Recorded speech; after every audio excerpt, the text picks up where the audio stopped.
Yes, madam. The voice is also clear, right? Yes, yes. Okay.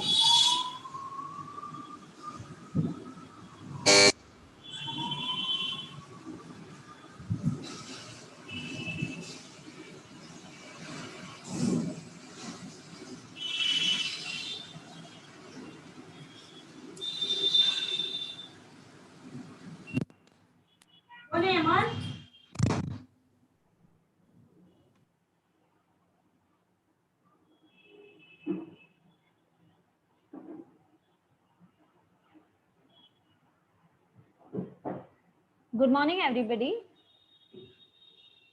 I hope everybody could. Hi there. I invite you to apply for the PG Diploma program in data science.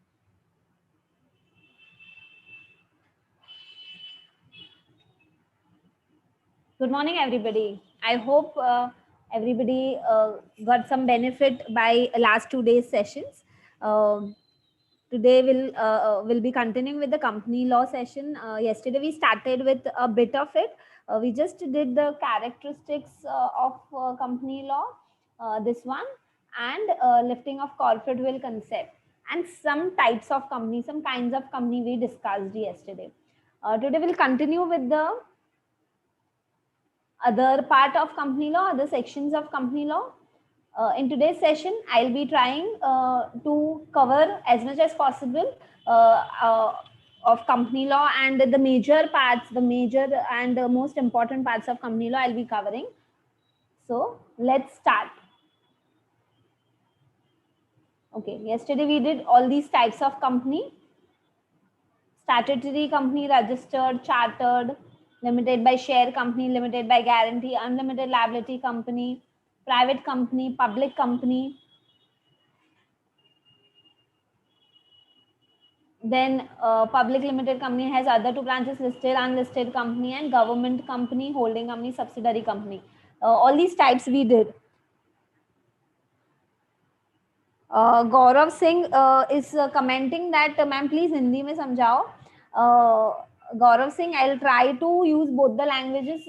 मैं try करूँगी हिंदी और English दोनों mix समझाओ, because there are some students from South as well who wants us to go in the English. They do not understand Hindi at all. So I'll try both the languages. मैं जितना use कर सकती हूँ मैं try करूँगी. All right. And last one we did foreign company. Okay, yesterday someone had commented and asked that Reliance shares are can be traded on the stock exchange, and how it is a private company. Look, Reliance is doing a lot of business. I mean, it's involved in lot of different kind of industries, and what example I had given is their private limited company, and there are other companies as well involved in different businesses. That is a listed company. So what example I had given was a private company. Definitely Reliance's shares are traded on stock exchange, and it is a public company as well. So Reliance has lot of different branches, okay, and different companies for different sectors. So accordingly इसलिए ये बताया था private company वाला example. All right.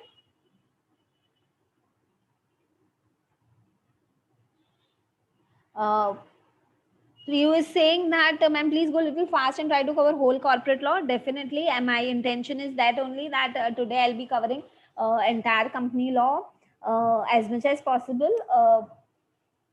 I'll definitely try to go fast, but going fast ऐसा नहीं होना चाहिए कि आपको बिल्कुल समझ में ना आए.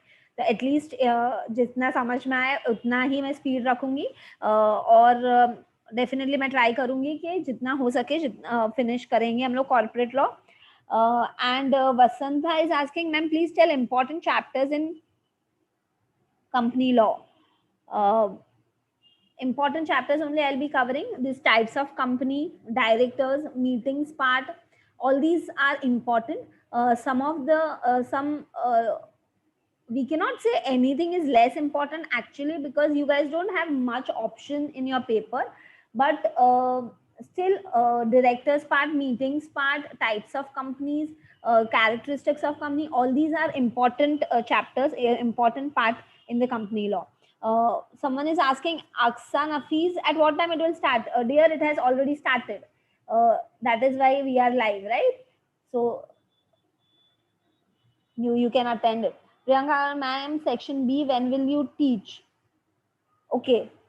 See, we had only 3 days, and I am trying to cover the important and technical chapters. I finished commercial law in first 2 days, and then I started with company law because it is of 35 marks for you guys, and it is a little technical to understand.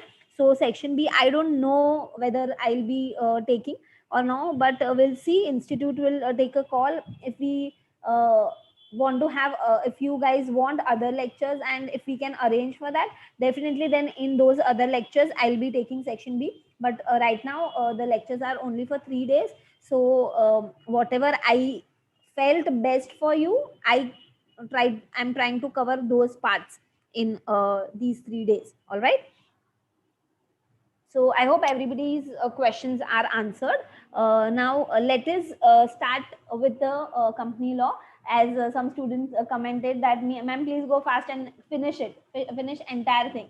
So I'm trying my best to go fast little. All right, so let us start.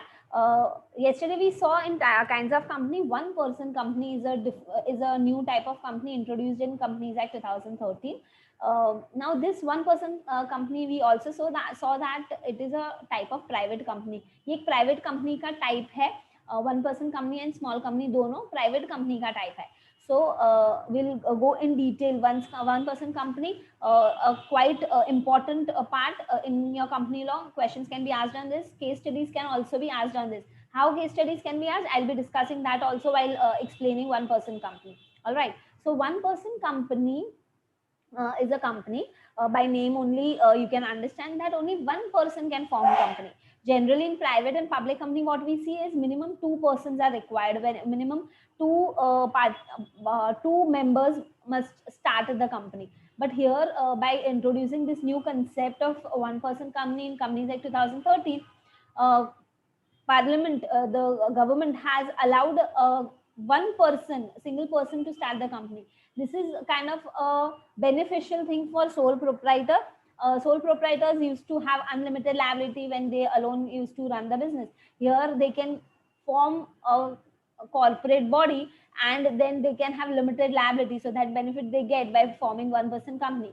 Let us go ahead with the one person company. One person company means a company that only one person as a member, and obviously one director. Okay, initially only one person will be there, only one member and one director will be the shareholder of the company and avails all the benefits of a private limited company. So it's a branch of private company. So all the benefits, privileges that private company gets, even this one person company will get. The idea of one person company in India was introduced to give a boost to entrepreneurs who have great potentials to start their own venture by allowing them to create a single person company. As I said, sole proprietors ke liye it is beneficial. The concept of one person company is a new vehicle of business introduced by this new Companies Act 2013. Let us see features of OPC. Only one shareholder. Okay, so only one shareholder.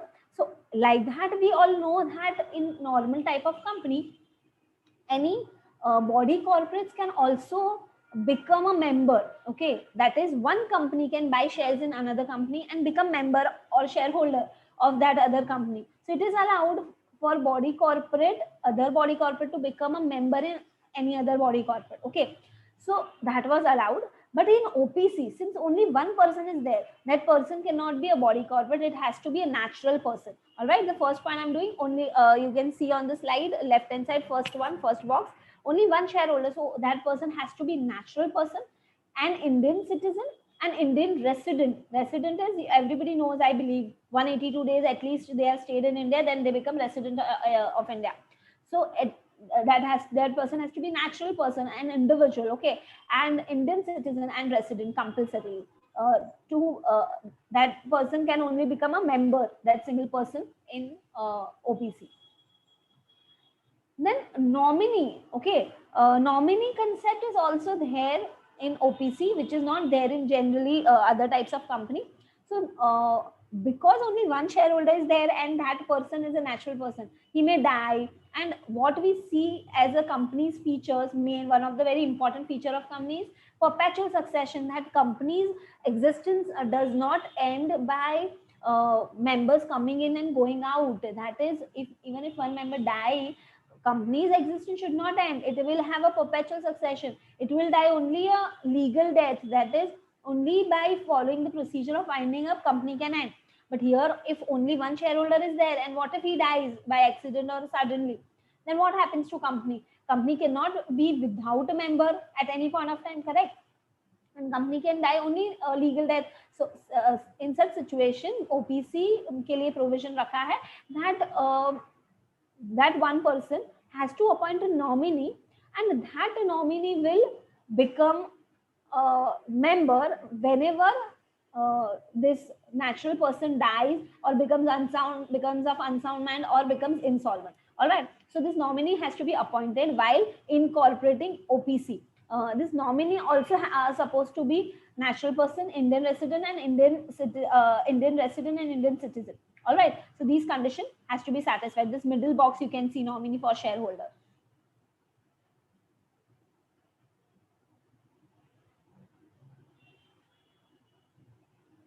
Okay, so nominee and member, single member, both have to satisfy these three conditions, saying which are they?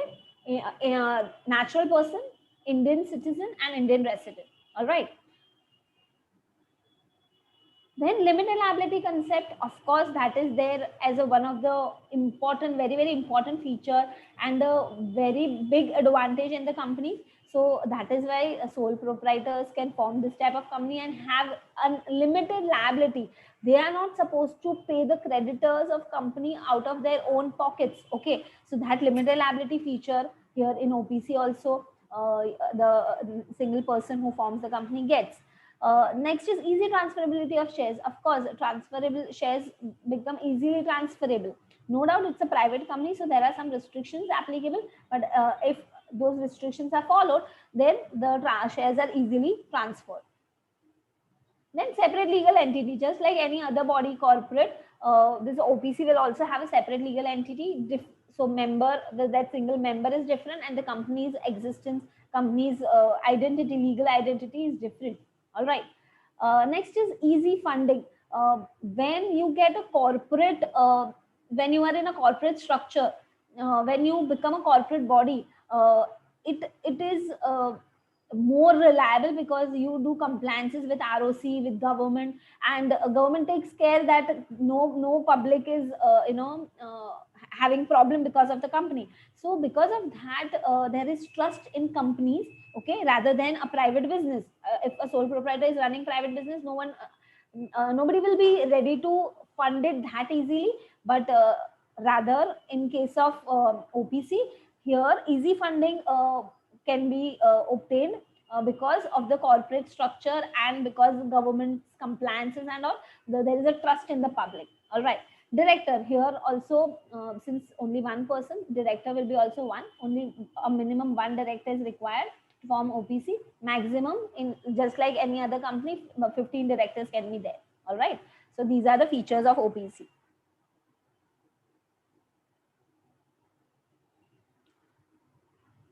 Priyanka Agarwal is asking, ma'am, section B, important chapter, can you say? Yes, Priyanka, let me actually be in a flow with company law right now. At the end, please remind me again. In section B, I'll let you know the important chapters and how to study it. I'll give you some tips about it. All right. So right now, let's not break the link, and at the end, I'll answer this. All right. Now, main points of OPC. So in OPC, the member must be individual and not any business entity, Indian nationality, resident of India. This we already saw. Paid up capital in OPC, minimum 1 lakh and maximum 50 lakhs. Yesterday also we had seen it is type of a small company. Okay, it's a private company and it's type of a small company. So it cannot be having, OPC will have certain privileges. If OPC wants those privileges, it better be a small one. If it becomes bigger, then they are not entitled to those privileges. So if they are becoming bigger, of course, they have to convert themselves into a normal type of company. So paid up capital maximum 50 lakhs. If that paid up capital at any time exceeds, definitely they need to compulsorily convert themselves into a other type of company. Here, not just paid up capital, another thing also we had seen yesterday, turnover limit. 2 crore turnover over limit is there. So maximum 50 lakh paid up capital and maximum turnover can be 2 crores. If at any time this limit exceeds, they have to compulsorily convert themselves. No additional shareholder member can be included in OPC. Okay, this one person के जैसे होना चाहिए. Maximum turnover limit 2 crore. We saw this. OPC should have at least one director. Following persons are not eligible to register an OPC in India. Remember this. This is very important to understand. ये case study के point of view से भी important है. ये वाला जो point हम कर रहे हैं, following persons are not applicable eligible to register OPC. A minor cannot register. Non-resident Indian, because natural person and nominee both person has to be resident, Indian resident. That is the compulsory provision. Company, okay, LLP or any other body corporate cannot register OPC. As we saw, only natural person can be a member and nominee in the OPC. So any body corporate, any company, any LLP cannot form OPC. And overseas citizen of India, they can also not form, because overseas citizen क्यों नहीं? क्योंकि Indian citizen बोला है as a compulsory requirement and Indian resident बोला है. So obviously overseas citizen of India cannot. One more thing, section 8 company, okay, section 8 company will be doing in a while, that is association not for profit. OPC cannot be section 8 company cannot form OPC. It has to be normal type of company. Okay, provision of conducting AGM and AGM do not apply to OPC. Of course, for meeting 2 people are required at least, correct? So only one member, only one director, how they will conduct a board meeting or how they will conduct AGM? So what happens, the provision of AGM, EGM or board meeting would be applicable to OPC as well. But what they need to do is, they do not, of course, they cannot conduct meeting, but whatever resolutions they are supposed to pass, like ordinary business resolutions and all, that they need to pass. They need to pass and write it down in their minutes book, and that is what is called as compliance of meeting. That they have conducted the meeting and the resolution is passed. That will be considered, and it will be considered as past. Meeting has been conducted and resolution has been passed, and whatever compliances they are supposed to do, just like any other company, has been done. Once they enter into they pass the resolution and they enter that in their minutes book. Even when any contract for appointing employees and all is entered by OPC, they are supposed to do the same thing. वो लोग को क्या करना है, meeting minutes book में mention कर देना है कि this about that contract, and then the necessary compliance is done, we can say that, and then they need to inform the ROC. Brief of procedure to company incorporation. Let us understand about incorporation procedure.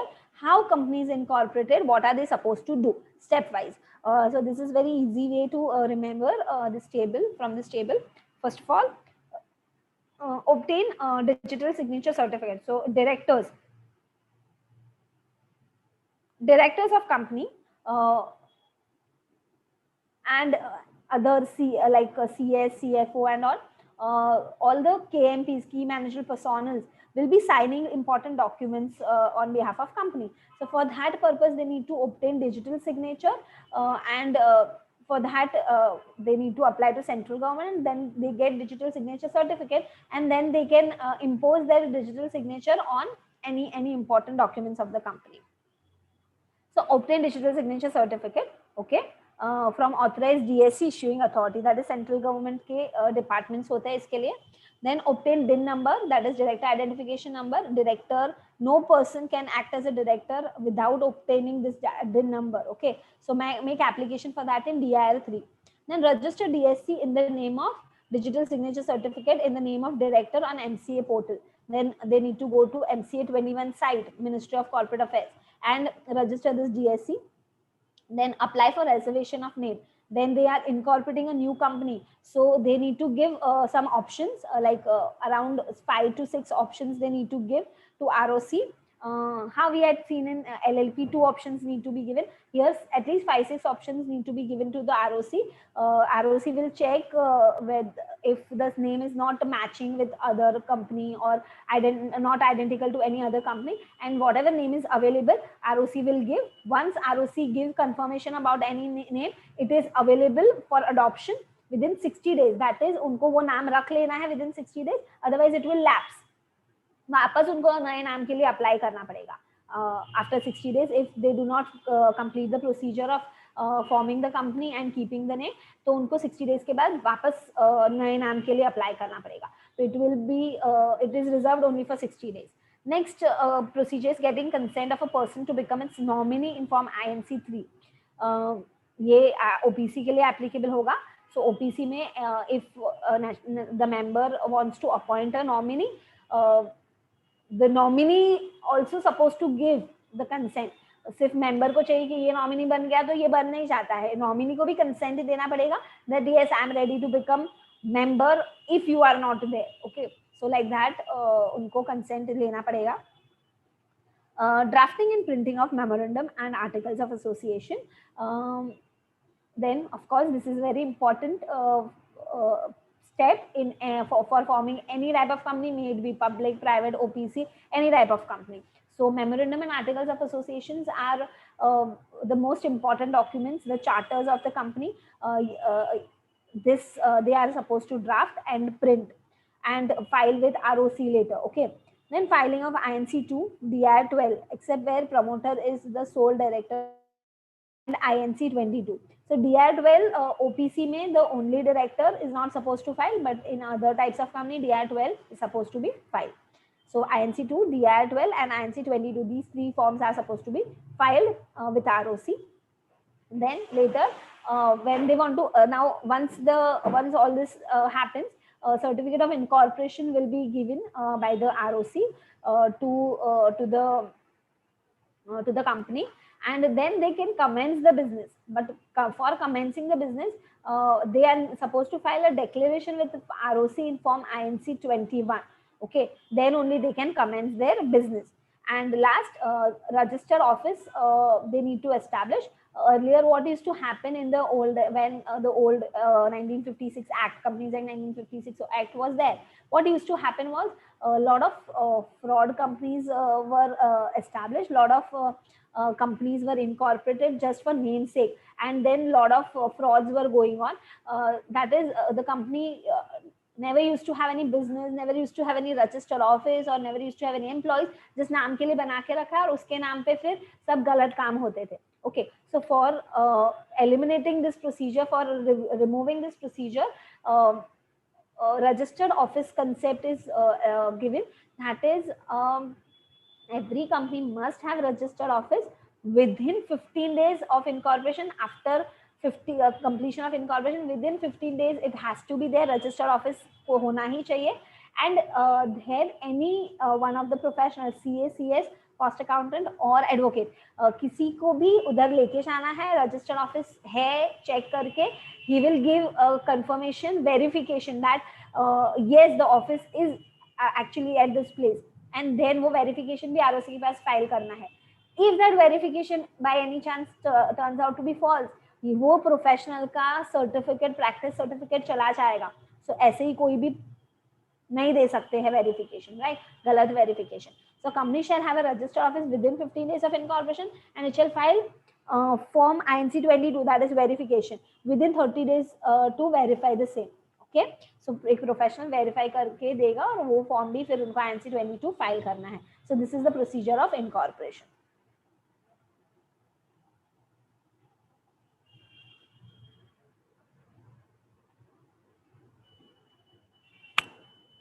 Aishwarya is asking, ma'am, in OPC, how can we have 15 directors to look after? Dear, the maximum limit of Companies Act for having maximum number of director is 50. That is what was mentioned over there. Okay, so OPC when exceeds, of course, limit, if it is becoming bigger, then it will be converted later into other type of company, correct? So then they can exceed the directors, like that it is said. So maximum directors are said to be 50. Okay, generally OPC जब भी छोटा है तभी एक ही director उनके पास होगा. Shubham Singh is saying we have to convert into private company. Yeah, later OPC when becomes bigger, it becomes it is converted into private company, and then they can have more number of directors. Let us understand about Memorandum of Association and Articles of Association now. Two very important documents in the company, Memorandum and Articles of Association. First, सबसे ज़्यादा important. Okay, let me tell you a section 6 of Companies Act says that Companies Act override Memorandum and Articles of Association.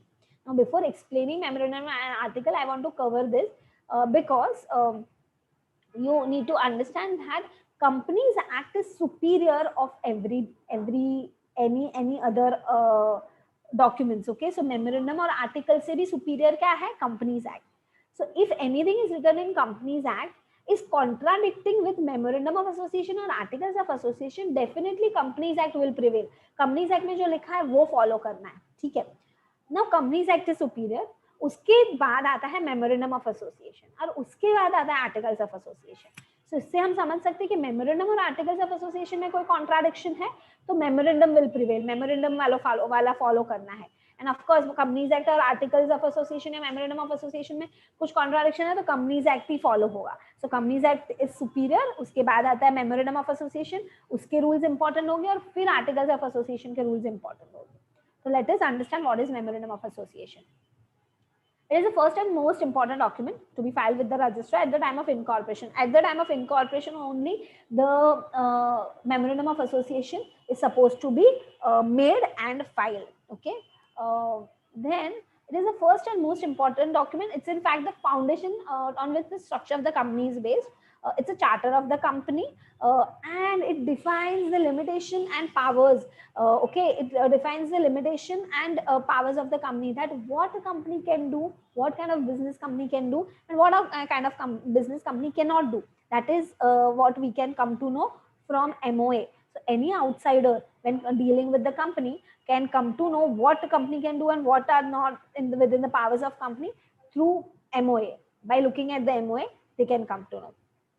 It contains the power, scope, fundamental conditions for guidance and benefit of creditors, shareholders, and outsiders who deal with the company, as we just discussed. Contains the relation between company and outsiders. No company can be registered under Companies Act without MOA. Okay, so private company may it be OPC, private company or public company, everybody needs to have MOA definitely. MOA is a public document, and every person who deals with the company is presumed to have sufficient knowledge of its content and provision. Understand this properly.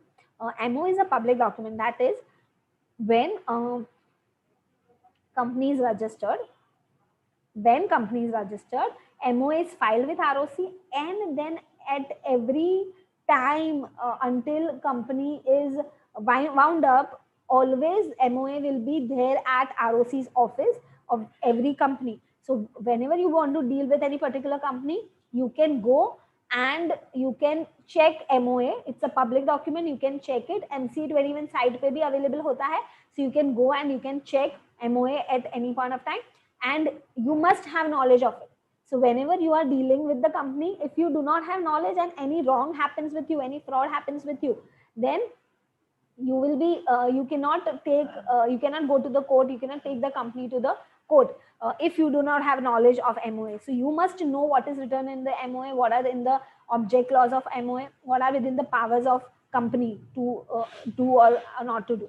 All right, so everyone who's dealing with the company must have knowledge of MOA. It's a public document, everybody can see it. MOA, company cannot act beyond the provision of MOA. If company acts beyond the provision of MOA, it amounts to ultra vires act and it's void. Understand this properly. इसका short note आपको बहुत पूछा जाता है ultra vires act का. Understand this properly. So as I said, MOA will in a while will be seeing a lot of the different clauses of MOA. So out of that, one of the clauses is object clause. In object clause of company MOA, what business company can do and what business company cannot do is mentioned clearly. Okay. So if company is doing any business which is not written in the object clause of MOA, company is said to be doing, is said that company is doing ultra vires act, company is committing ultra vires act, and it is void. Void means invalid. It is void ab initio. That is from beginning, from initial stage, it is invalid. Okay. So what if company acts beyond the provision of MOA? It is called ultra vires act and it is void. It has no validity, and later on, or even if all the shareholders of the company wants to rectify it, means approve it, that चलो पहले नहीं था MOA में, ठीक है, पर हम लोग सब approve कर रहे हैं, still that act will remain void only. It cannot become valid. Okay, so what they need to do then if they want to do that new business, they need to amend the MOA first by passing special resolution, and then later on new contract and all they need to enter, and then the act will become valid. So unless and until MOA contains the business which company is intending to do, company cannot do that until and unless object clause of MOA contains that business. Okay, otherwise it will be considered as ultra vires act and is void. Lot of time in your exams this ultra vires act short note has been asked, so do this properly. In your module you can see this thing in detail. There is also one case of a railway carriage company versus Riche is given in your books. You can read that and understand this concept even better. Contents of memorandum.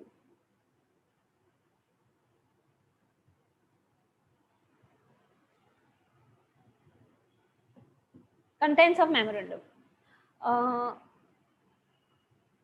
Okay, Nanda Kumar is saying, ma'am, English. Yes, I'm trying to speak majority things in English, but there are some requests coming from students that, ma'am, please speak in Hindi. So I'm trying to use both the languages. So please bear, because all the students all across India are attending this.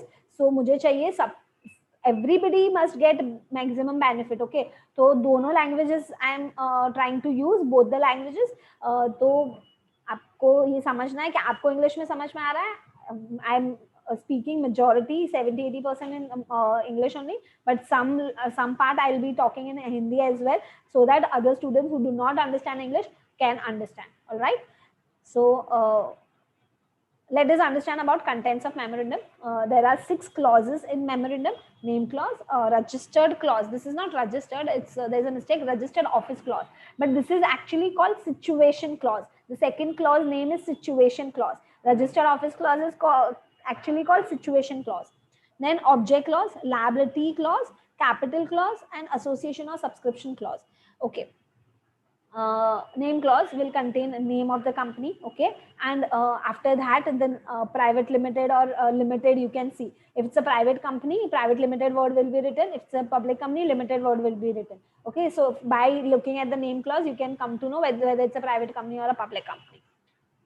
Registered office clause, that is situation clause. Remember this one thing, that always in memorandum, in situation clause, entire registered office address is not given. Okay, what is given in the registered office clause in the situation clause is only state where the registered office of the company is situated. Only state is mentioned. Like if Reliance is in Mumbai, Maharashtra is mentioned in situation clause, not entire address of the registered office. All right. Object clause, as I mentioned, powers of the company are stated and what kind of business company can do and what kind of incidental business that is related to main business can be done, that is mentioned in object clause. Only what is written in object clause can be done by the company. Anything beyond that becomes ultra vires. Next is liability clause.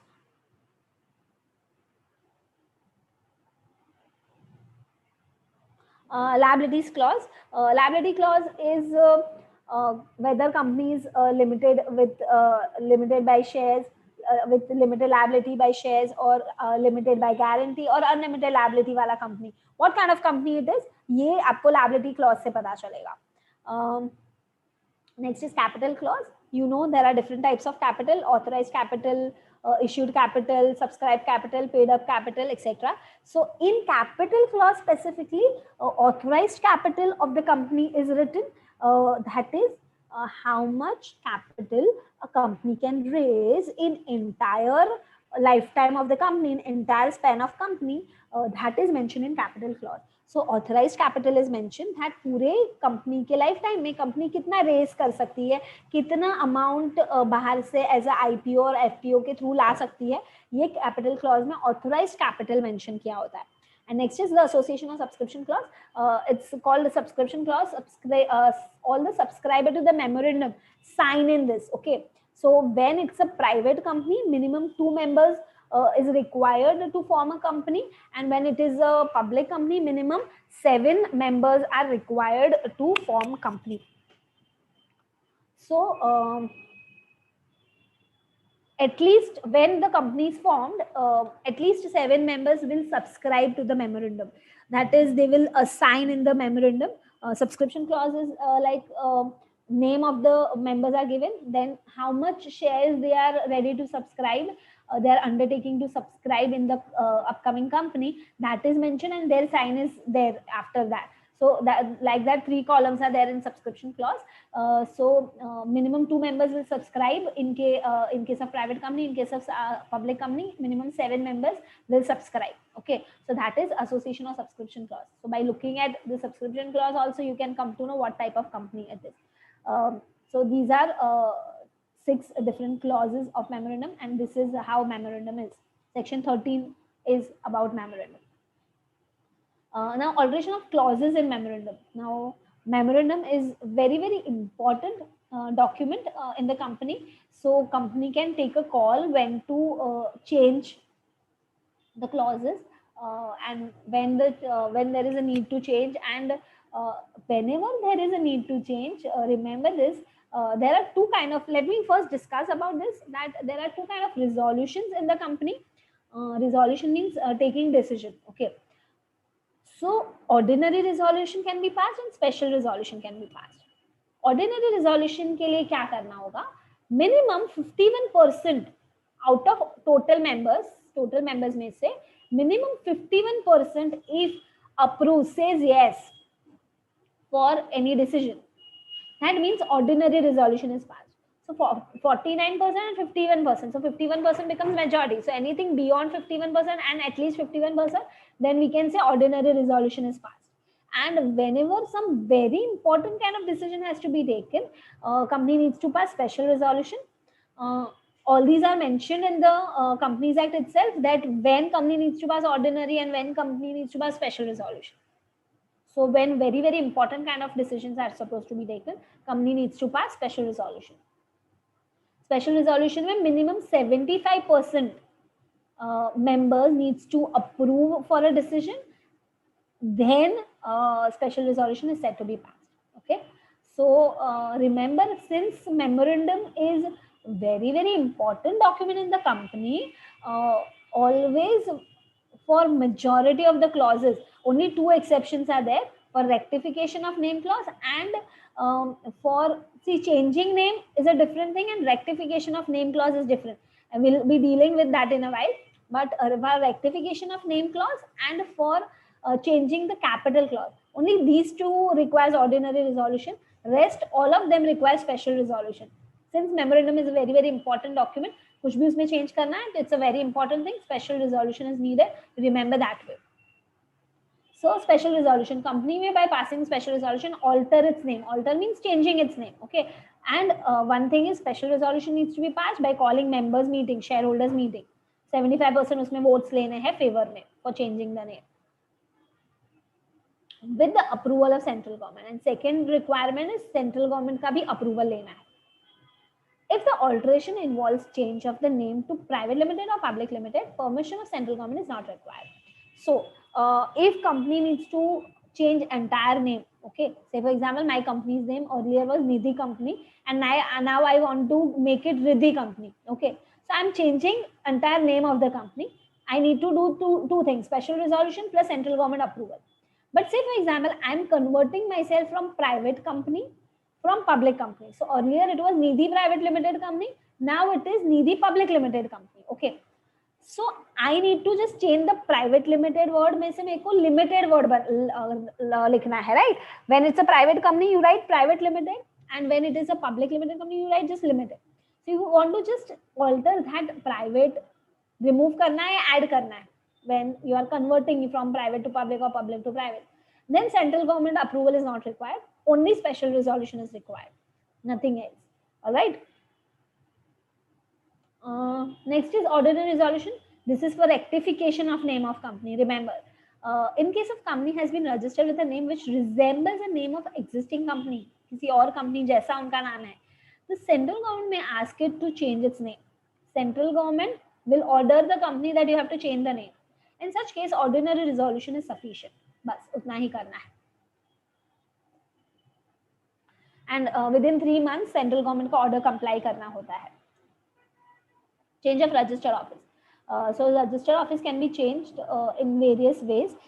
Remember, I had told you that in memorandum situation clause may only state of the company registered office situated in what state, that is mentioned. But when you want to change not the state but within city only or within state only, you want to change your office, then you need not change MOA. So remember, special resolution सीधा तभी आएगा when you want to change your office from one state to another. But office can be changed within state as well, right? So in four ways office of the company, registered office of the company can be changed. And what are we supposed to do for that? We'll be seeing that now. Change within the same city. In case registered office has to be shifted within the same city, town or village from one place to another, I'll give you example. Like in Mumbai, there are few stations. I hope everybody knows about Mumbai, that we have in Mumbai we have different stations. Okay, so if company wants to shift their office from Andheri to Bandra, okay, so that's Andheri is a one area name in Mumbai. Mumbai is a city, and in Mumbai, Andheri is one area for all the students outside India, outside Mumbai. I mean, outside Mumbai, I'm explaining this for you. That Andheri is one area in Mumbai city and Bandra is one area in Mumbai city, other area in Mumbai city. So when from one area to another area, in within same city you are shifting your office. Example, from Andheri to Bandra. Then they need to just give notice to registrar within 30 days of change, and they need to pass board of directors meeting उनको बुलाना है, and they need to pass board resolution. That's it. So they will pass board resolution and they will inform about the change of office within 30 days to ROC. Next kind of change is change from one city to another city in the same state. Now they're shifting from Mumbai to, say for example, Nagpur. Okay, or we can take example of any other state, like in Rajasthan, from like they're shifting from Jaipur to Udaipur. Okay, so if within same state they are changing from one city to another city, then what are they supposed to do? What procedure they need to follow? See this. In case register office has to be shifted from one town to another town or one village to another village within same state, a special resolution has to be passed. Remember this. What जो भी red में लिखा है, red quoted, that you need to mug up. Okay. So a special resolution has to be passed, and a copy of said resolution to be filed with registrar within 30 days of passing resolution. And notice of new location must be given to ROC within 30 days of shifting the office. So what they need to do, just special resolution, and within 30 days intimate ROC about the change in the office. Next is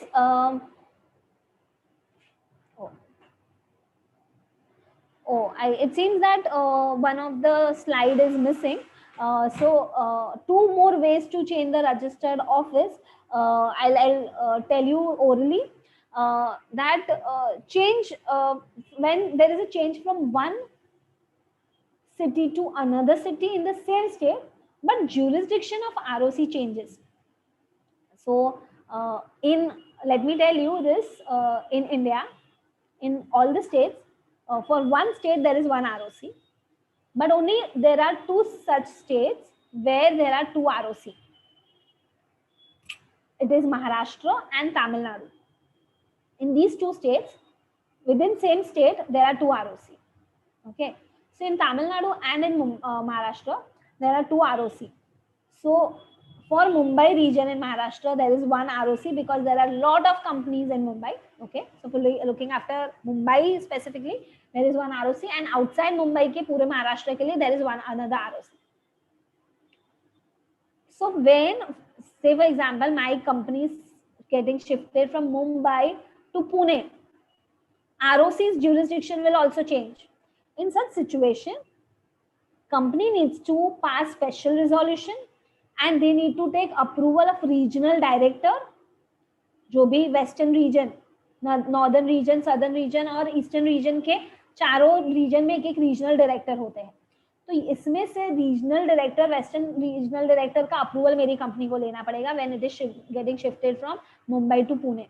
okay, so what they need to do is a special resolution they need to pass, and second they need to take approval of regional director, and they need to give advertisement in newspaper, public notice in newspaper that company is getting shifted. These three procedures they need to do. Fourth kind of change is change of registered office from one state to another state. That is from Maharashtra to, say for example, Rajasthan we are shifting. Of course, ROC will also change. From one state to another state. Then what will happen? Then they need to, of course, pass special resolution. Sir, MOA change ho raha hai, MOA ka clause, situation clause is getting changed over here because state is getting changed. So from one ROC to another ROC, it is getting shifted. So what they need to do is, here they need to pass special resolution.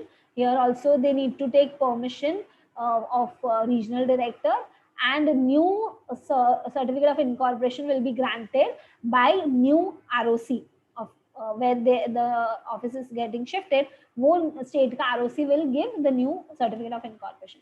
So this is how the procedure is. In detail, you can find in your module. Next is alteration of object clause and memorandum of association.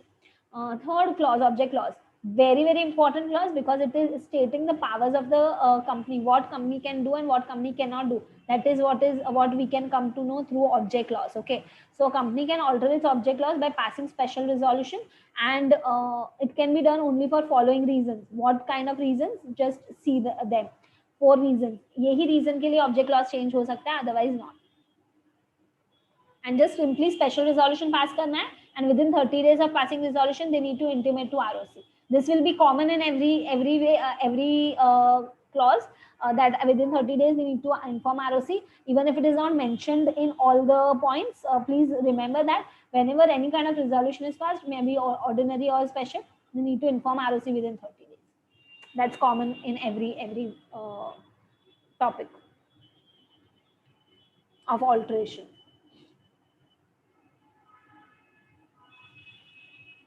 Please go through these points. For what reason object clause can be amended?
Okay, Kunal Goswami is asking a question.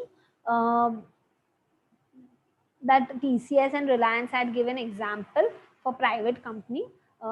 Actually, yes, I also checked the slide. There was a mistake. Reliance and TCS are not the right examples of private company. It is a private sector company. It's not in public sector, that is government based नहीं है, public sector नहीं है. Private sector companies है, but private company नहीं है. Definitely it's a public company because they can raise raise money from public, so they become public company. So my bad that there was a mistake in the slide. So yes, TCS and Reliance is not private company, but they are in private sectors. Okay. Not in public sector, like how ONGC and all is in public sector, like that. They are not in public sector, they are in private sector, but it's not a private company. That's right. Private company is the one which cannot raise money from public at large, from public at large by raising money from public by through IPO and all. So that becomes private company. Definitely TCS and Reliance is not private company. Yes.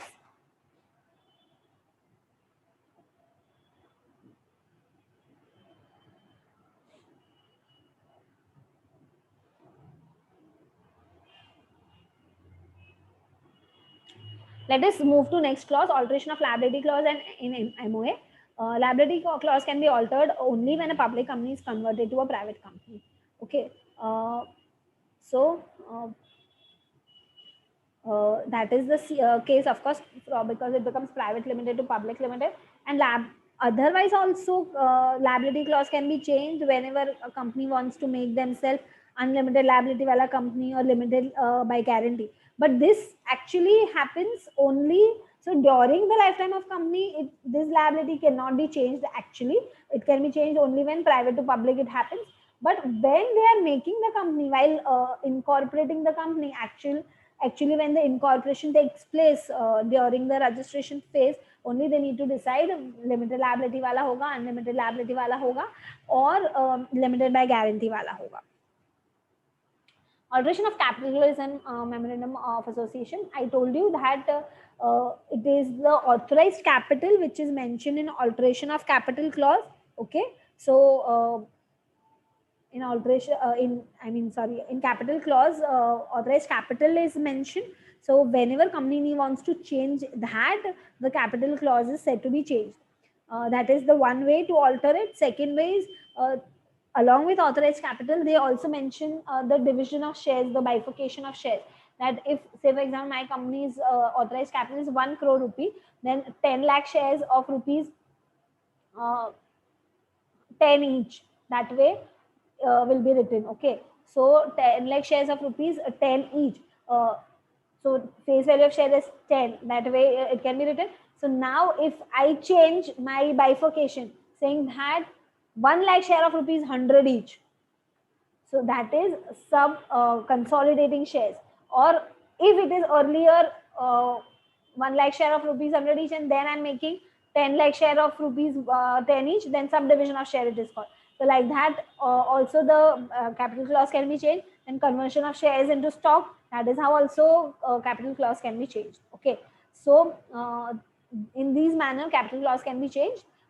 So they need to pass ordinary resolution over here whenever they are changing capital clause. Okay, and they need to inform the registrar within 30 days. Now here one thing you remember, that if in case while they are subdividing the shares or consolidating the shares, if voting rights of members is likely to differ because of that, of course, because the face value will change and number of share will also change.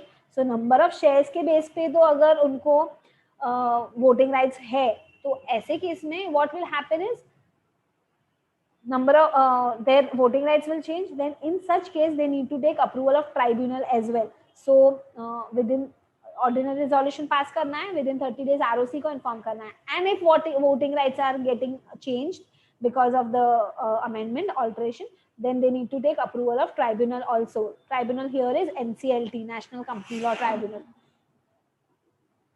So we are done with the clauses of MOA and the alteration of all the capital clause, all the clauses in the MOA.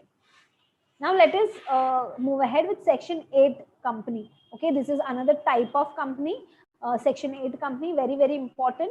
And your syllabus also, a lot of part of it is covered, and it can be asked to you in exam as a short note, or the conversion of Section 8 or can be asked to you. Okay.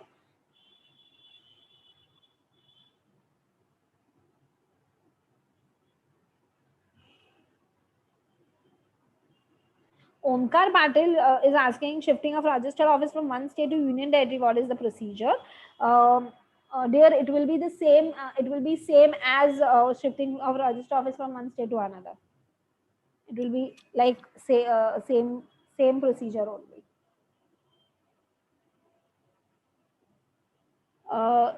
Here actually what happens is, union territory, if you all know, is governed by central government. Okay, it is under the administration of central government. There is no state government for union territory. Okay, so here when it is central government, regional director will come into picture. Okay, so if shifting from one state to another, तो regional director तो वैसे भी picture में आ ही जाता है. तो if he approves, then regional direct, it is like going from one ROC to regional director. Okay.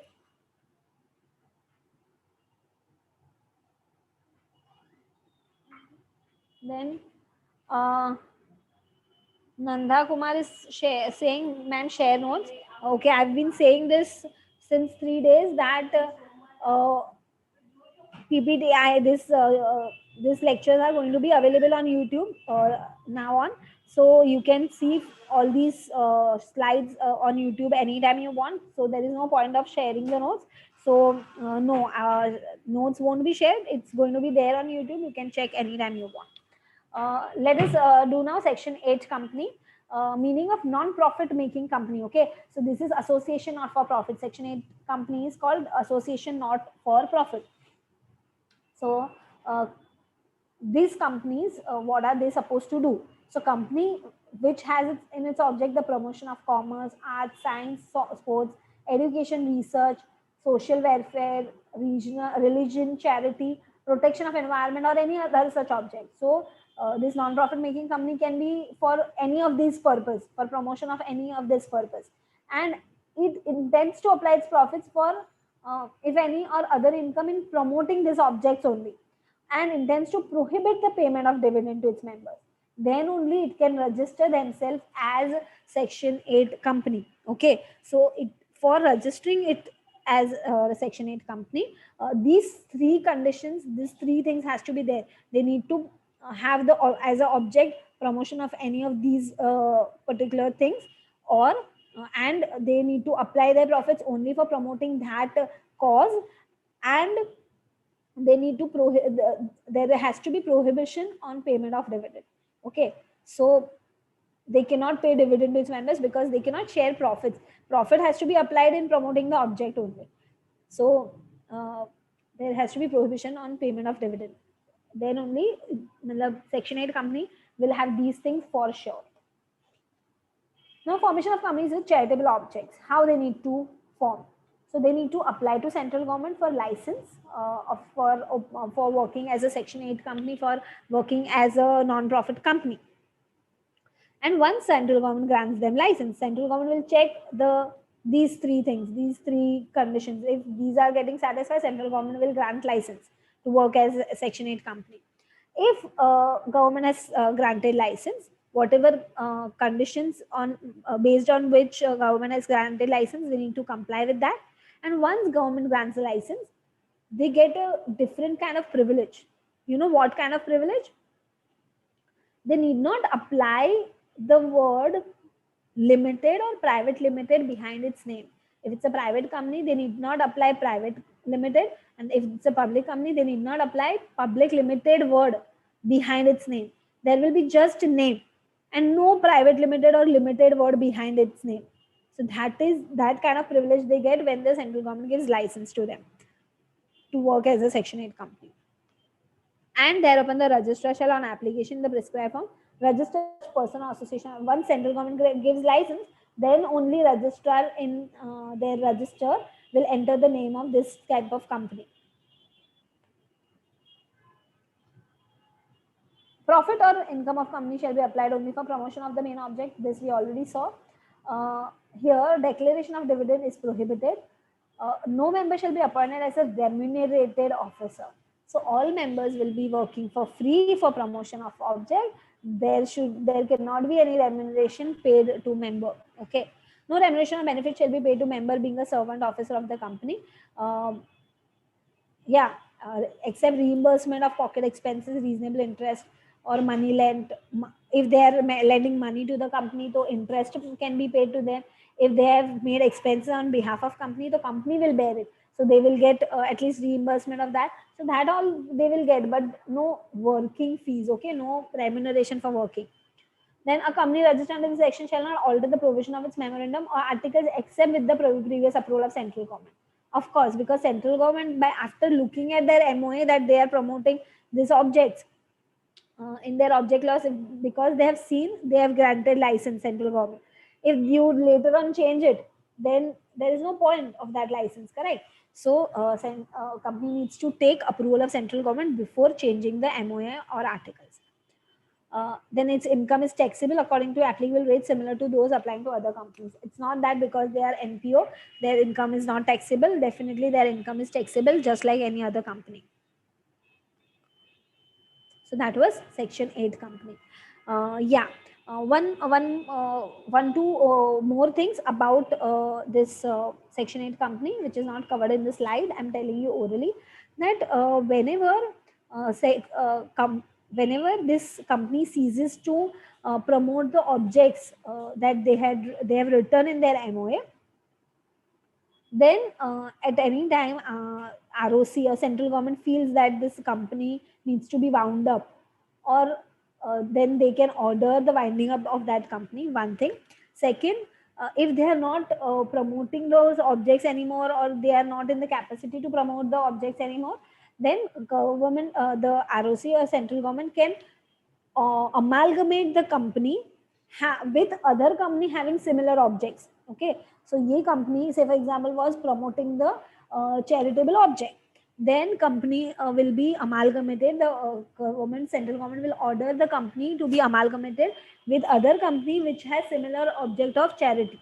Okay, so this winding up order can be given by central government when they are not fulfilling the conditions, and when the license is supposed to be revoked because they are not promoting that object anymore. So in such case, winding up can be ordered or amalgamation can be ordered. Now let us understand about conversion of companies.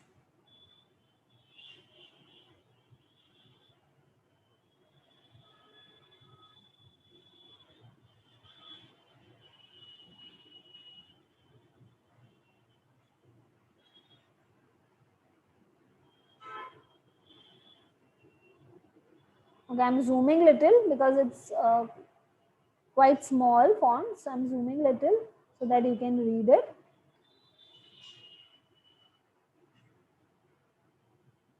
Yeah. Is it visible to everybody now?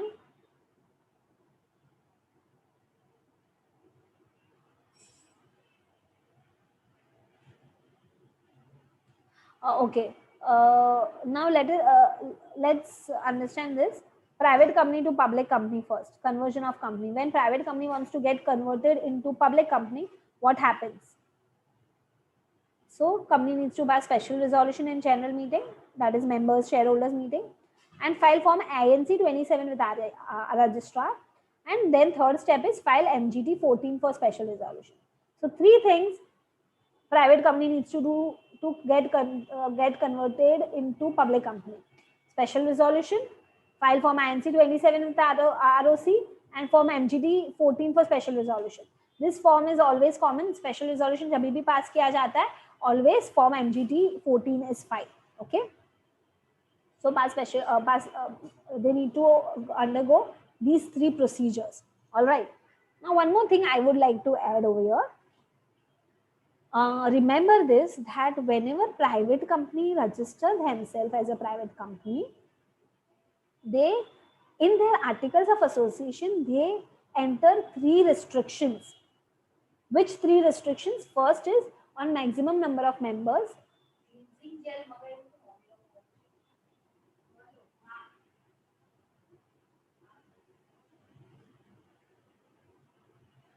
One is they three kind of restrictions are entered in articles of association in private company. One is first is on maximum number of members. That is in private company only 200 members can be there. Okay, only maximum 200 members is allowed. Okay, then second is they cannot invite public to subscribe for its shares or securities. All right, they cannot invite public for inviting shares or securities. Private company cannot take cannot go for IPO and call from public, okay, money. So they cannot invite public to subscribe for its securities. This is the second restriction. And there is a restriction on transferability of shares. So these three restrictions are there. Okay, what three restrictions? Maximum number of members, on transferability of shares, and they cannot invite, there is a prohibition to invite public for subscription of securities. Okay, so these three restrictions are there. So whenever they are converting themselves from private company to public company, they have to make sure that these three restrictions are removed from articles. Then only they can convert themselves into public company. Otherwise, it will, when those three restrictions are there, it will be considered as private company only.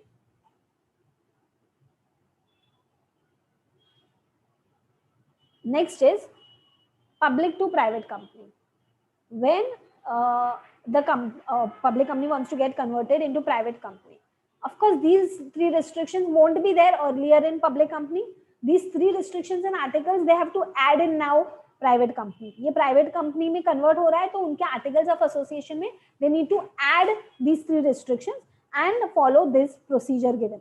What is the procedure? Special resolution, INC 27 with ROC, NCLT approval, tribunal ka approval, and file MGT 14 for special resolution. Here 4 steps. Okay. And next is conversion of Section 8 company to other kind. When company wants to get converted from Section 8 company to other kind of company, what they need to do? They need to pass special resolution in general meeting and file MGT 14 with ROC. These two things. Then third thing, application to regional director in form INC 18. Okay. Application to regional director in form INC 18, copy to be filed with registrar there. तो regional director का approval लेना पड़ेगा when Section 8 company is getting converted. So application to regional director in INC 18 and its copy has to be filed to ROC. Then fourth is publication of notice in newspaper that we are getting converted, we are converting ourselves from Section 8 to other type of company. This kind of public notice has to be given. Fifth, declaration to the effect that no dividend or bonus is paid up till now. In our company, in Section 8 company, no bonus, no dividend is paid to any members up till now. Sixth point is NOC from the relevant regulatory authority. Regulatory authorities like SEBI, RBI, if it's a banking company like तो RBI का चाहिए, insurance company है तो IRDA का चाहिए, SEBI, ये सब regulatory bodies है, तो एनी रेगुलेटरी बॉडी इन्वॉल्व उनका भी अप्रूवल चाहिए, NOC चाहिए, no objection certificate. Then no failure in filing financial statement certificate from PCS, CA और CWA for conversion compliance. That they have complied with all financial statement, they have filed or annual return and accounts and everything with ROC. ये चीज का एक certificate या तो PCS company secretary practising cost accountant, practising CA या advocate किसी के भी पास से चाहिए. ठीक है, सॉरी नॉट एडवोकेट, ये 3 प्रोफेशनल के पास से. तो ये 7 स्टेप्स है. ऑलराइट, ये 7 स्टेप्स फुलफिल करने हैं for converting from Section 8 company to other type of company. Last 3 actually not applicable for you much, मतलब आपके books में directly नहीं दिया है, पर you can read this. This will be definitely helpful to you. That OPC to get converted into public or private company क्या करना है? So voluntarily they cannot convert up till 2 years. But if they exceed limit before 2 years, if they exceed limit of 50 lakh paid up capital and turnover 2 crore, then they have to get converted compulsorily. And conversion of private company into OPC, तो private company other than Section 8 company can only become OPC. OPC में Section 8 company can never be OPC. And private company का paid up capital and turnover का limit 50 lakh and 2 crore से कम होना चाहिए. Then only it can get converted into OPC. And last one is, I think, same. It's copied only. I mean, it's given by mistake. It's same.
Next, let us understand about different type of share capital, public offers. So by making public offer, public companies can raise money. Public company can raise money by making IPO और later on follow on public offer for further issue of capital से भी कर सकते हैं या right issues, that is. And by issuing bonus shares also they can issue money. Now for making any public offer, company needs to file prospectus with ROC, and before and after filing with ROC it needs to be advertised in public. Okay, so prospectus needs to be issued, released among public, and to inform the public or investors about the company, details of company, and in what ventures a company is intending to invest, and what kind of business they are trying to do.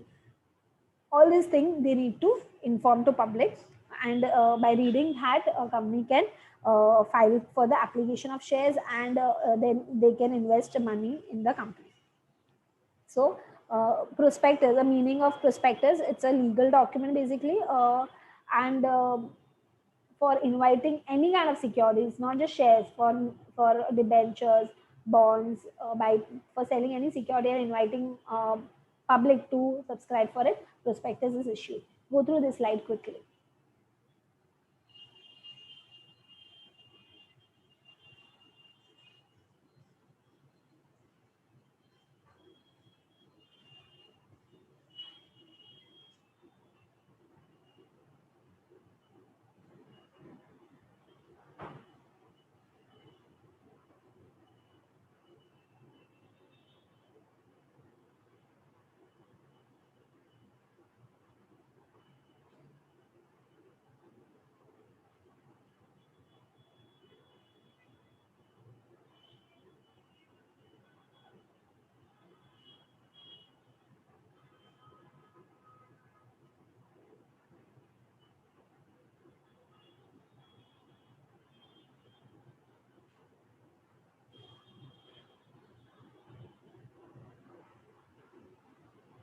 Can you see the prospectus slide, everybody? Please let me know if you can see the slide.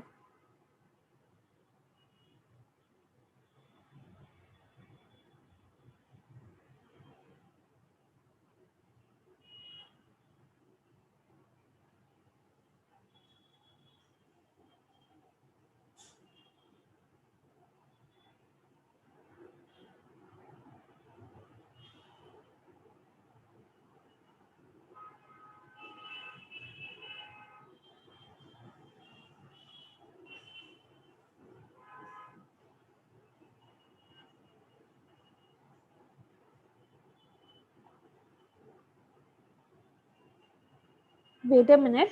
Give me a minute. I'll correct it. I'll try to bring it.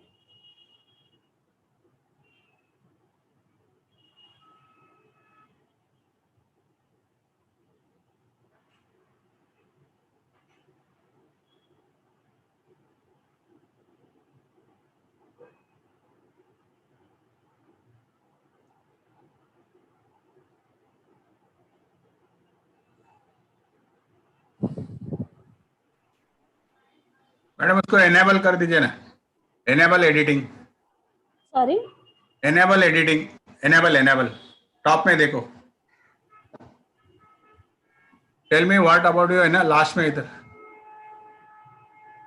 एक minute. हाँ. हाँ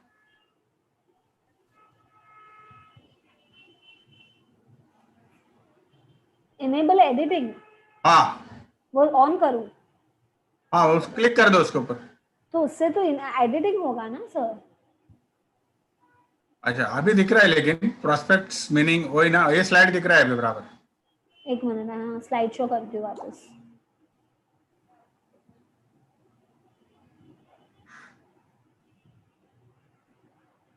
दिख रहा है अभी prospect. Yes yes, now it is perfect. Okay.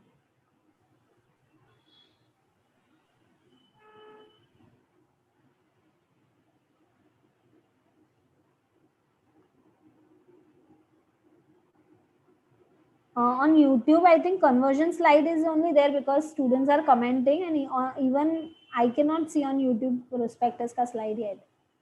I think it will come in a while. Yeah, it has come.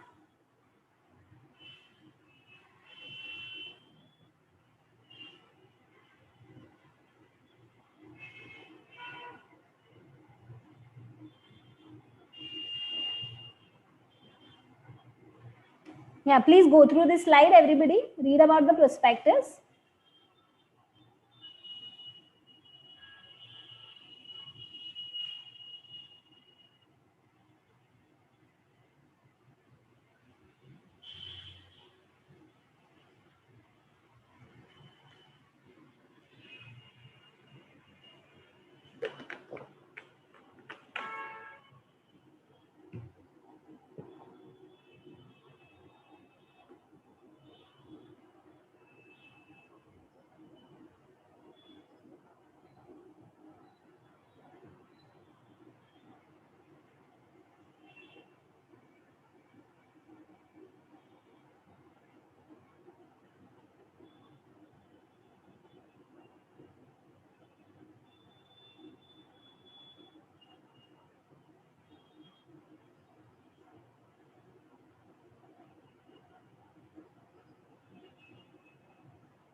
Okay, let us go ahead with the prospectus. Which companies are required to issue prospectus? So every public limited company who intends to offer shares or debentures of the company to the public needs to do it. Every private company who ceases to be a private company and convert itself into public company and intends to offer shares or debentures will do it. So basically, at any point of time when it's a public company, they can only issue prospectus.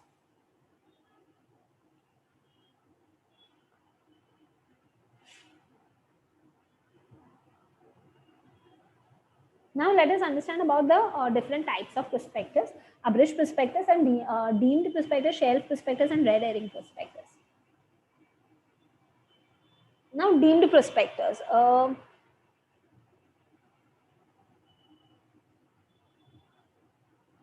So any document may it be in any format or anything, through any document when the company agrees, where the company agrees to allot any shares or debentures, then where a company agrees to allot shares or debentures being offered for sale. So through any document, if they are offering or inviting public for sale to public, and then they are ready to allot the shares or debentures to the public, by any document, may it be in any format, they invite the public to buy those shares and all, and they are ready to allot them later, then those all documents will be deemed to be prospectus. Okay, so main content is inviting public and thereby guaranteeing that we'll allot shares to you. So those documents are deemed to be prospectus.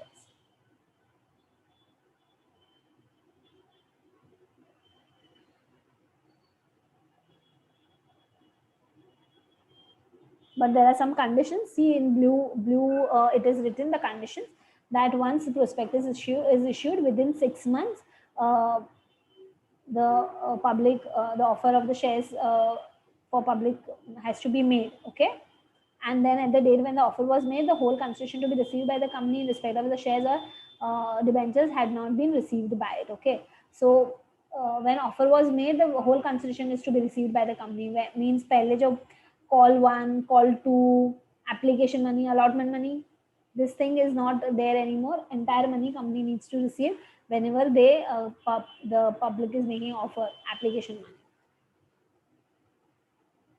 So that was a deemed prospectus. Now let us understand about shelf prospectus. Shelf prospectus is basically any prospectus which has a shelf life. Okay, a shelf life of just 1 year. Now I'll tell you first the purpose of shelf prospectus so that you can understand it better. Whenever the companies like banks and financial institutions and all, they want to invite, I mean, their regular business is only taking money from public and giving money to public, right? They accept deposits and they give loans. This is their main business, banking companies, financial institution and all. So not just as in the form of deposit, they invite money and then they give money, but through IPOs and through issuing securities also they invite money and then they give money to public in form of loans and all. So when these type of companies like banks and financial institution and investment companies and all, whose day-to-day business is involved such that uh, they invite public many times in the year, in a particular year, to or they come up with a lot of IPOs and all in 1 year, and they again and again issue securities, different type of security, shares, debentures and all. So for such companies, for the benefit of such companies, shelf prospectus is there, that this kind of prospectus just once made, it will be valid for 1 year. All the details of company once they've given, it will be valid until some details have been changed. If details have been changed, they need to just add those details in a document called information memorandum, and then they need to file only that document with ROC, and they need to advertise only that document. So beside that entire prospectus, entire details of company and everything, they need not print it and file it with the registrar again and again. So to facilitate that, for the banks, financial institutions and all, shelf prospectus is valid for 1 year. Once they enter details and they file with the ROC once, only when the changes are there in the status of company or something regarding the shares or debenture price or the quantity or quality, then only they need to update those change in information memorandum. Otherwise it will be valid for 1 year. So that is what is shelf prospectus. Please go through this.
Okay, let's move to another one, another slide.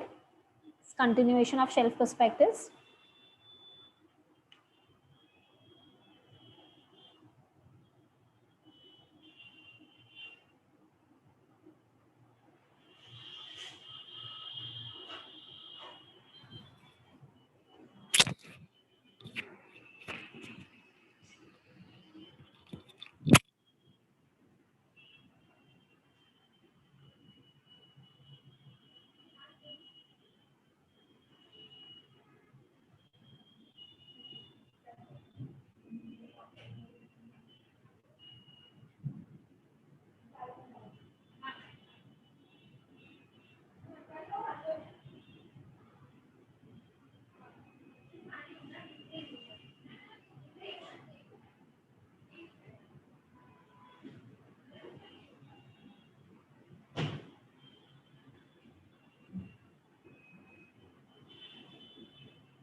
Let's move ahead.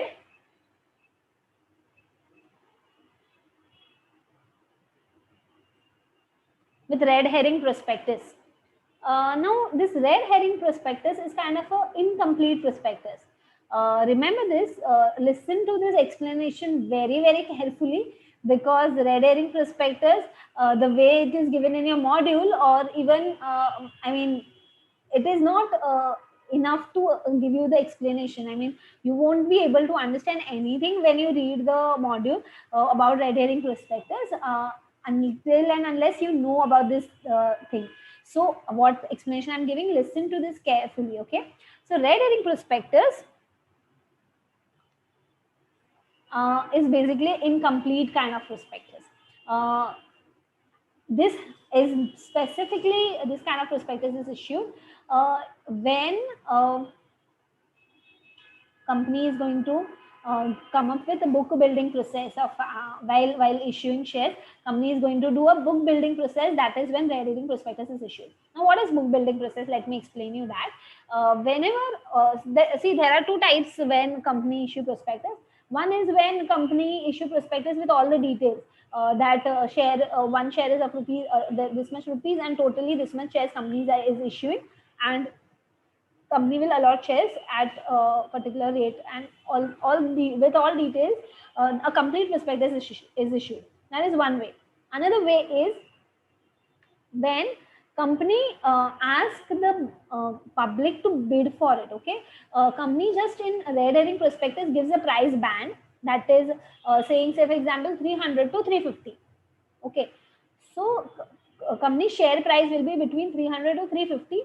Public can bid, and in the application form also there will be a different column for bidding where you can put your bid. So from 300 to 350, whatever you find a particular fit bid, proper bid, you can enter that and you can file application accordingly.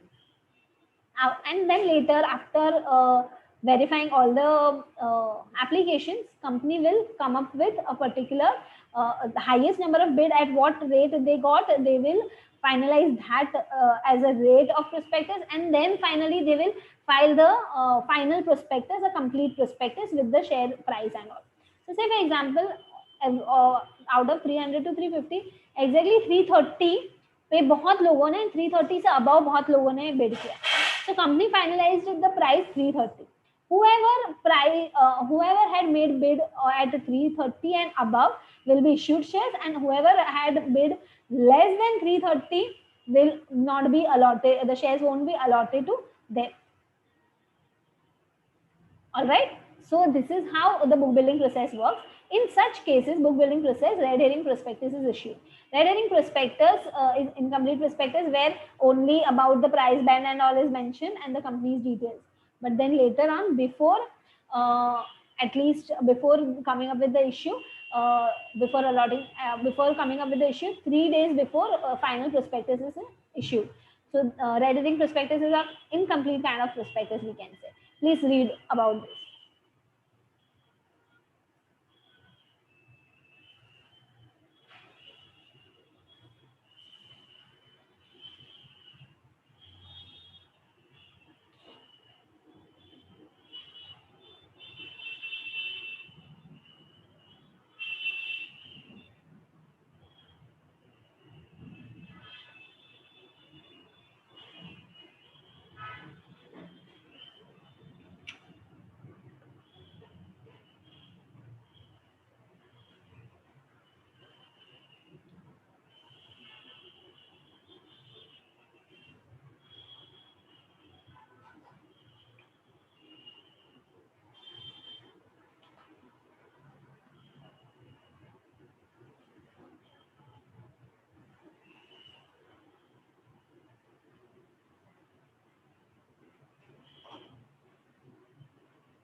Okay, let's move to another slide.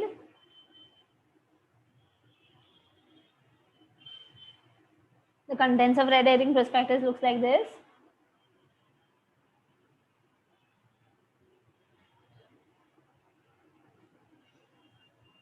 So what is given in the module is not enough to explain you much about red herring prospectus. So here I've included this in little in detail so that you can understand this topic better.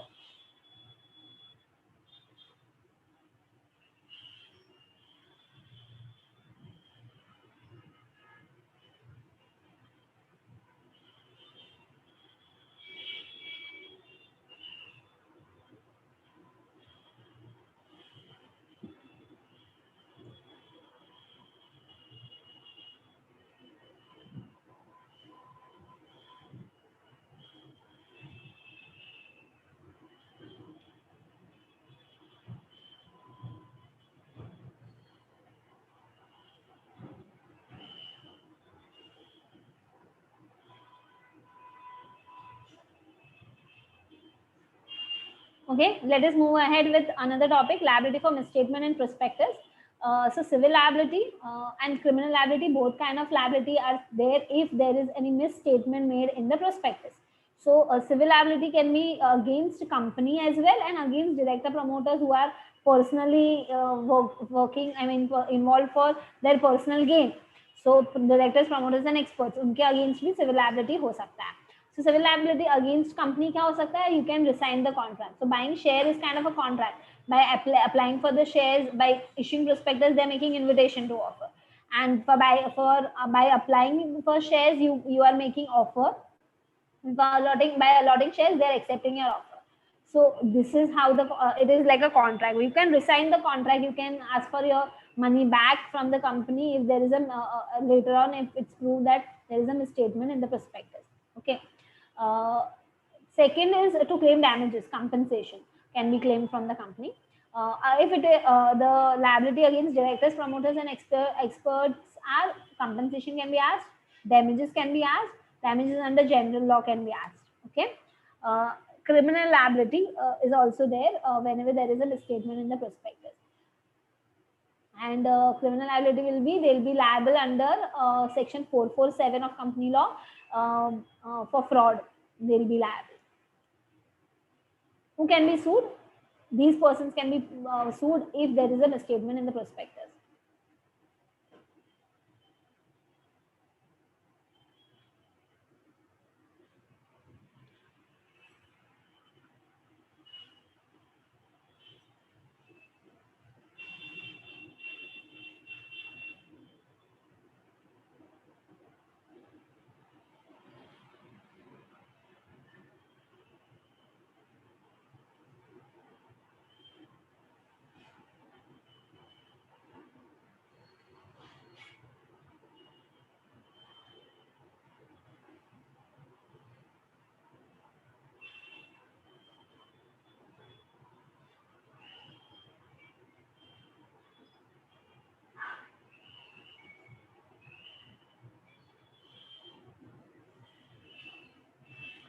Then it is given onus of proof. Onus of proof means burden of proof. Who has burden of proving the case that there was a misstatement in the prospectus? ये किसको prove करना पड़ेगा? किस पे burden है to prove that there was a misstatement in the prospectus? And allotee means we as a shareholder जिसको allot किए गए shares, that person has to prove that the misrepresentation was of a fact. It was in respect of a material fact, important fact regarding there was a misstatement.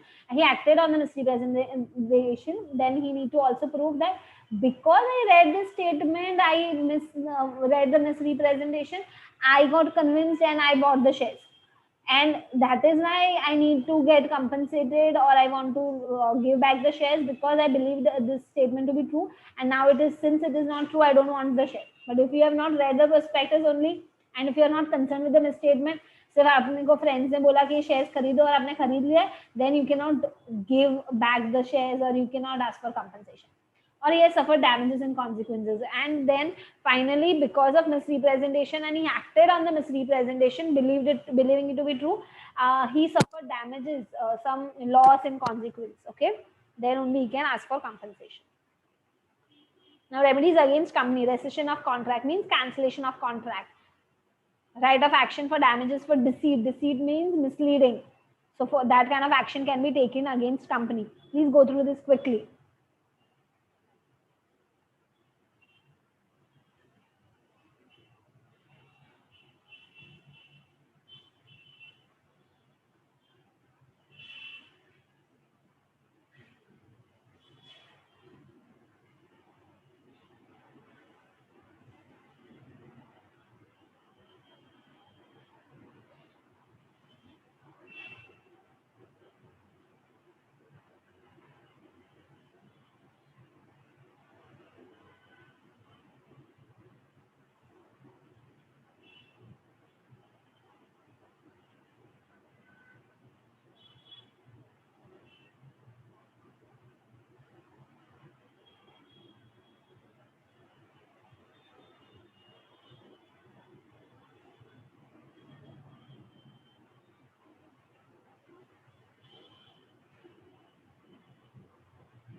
Okay, let us go ahead. Remedies against directors, promoters, and experts. So compensation can be claimed. Damages for non-compliance in section 26 can be claimed, and damages under general law. Go through this also quickly.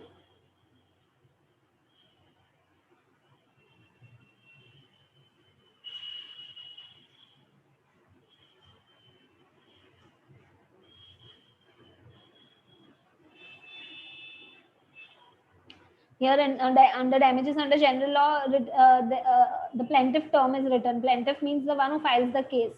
He needs to prove against the company that there was a fraudulent misstatement and false representation related to material fact was there.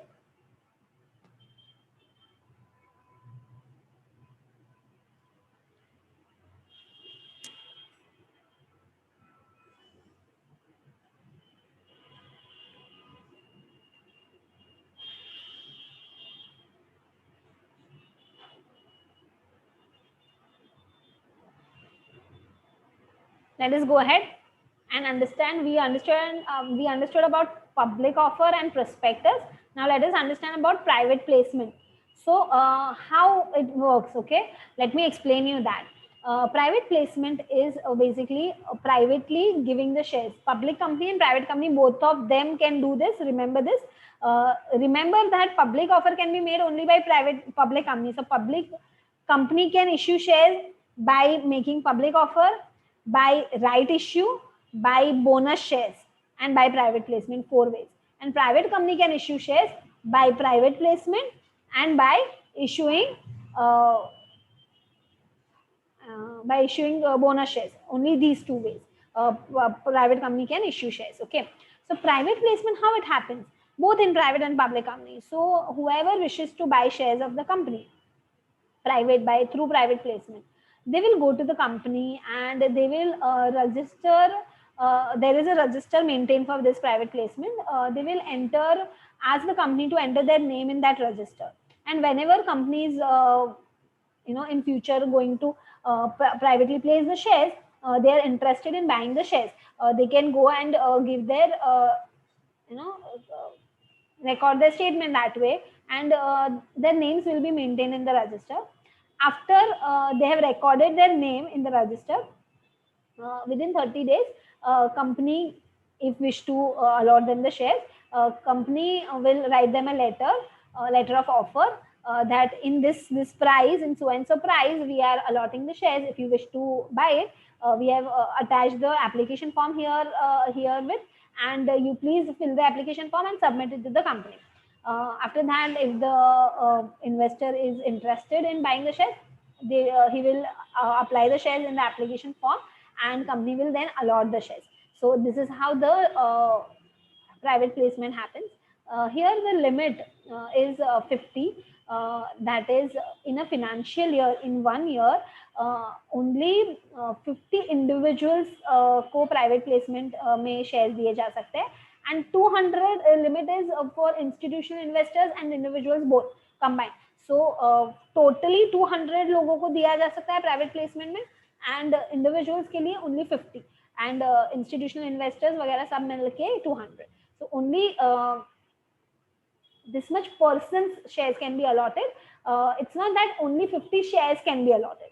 Okay, only towards 50% shares can be allotted, and combined with qualified institutional buyers and all institutional investors and plus individuals, सब मिला के 200 people को total privately place हो सकते हैं shares.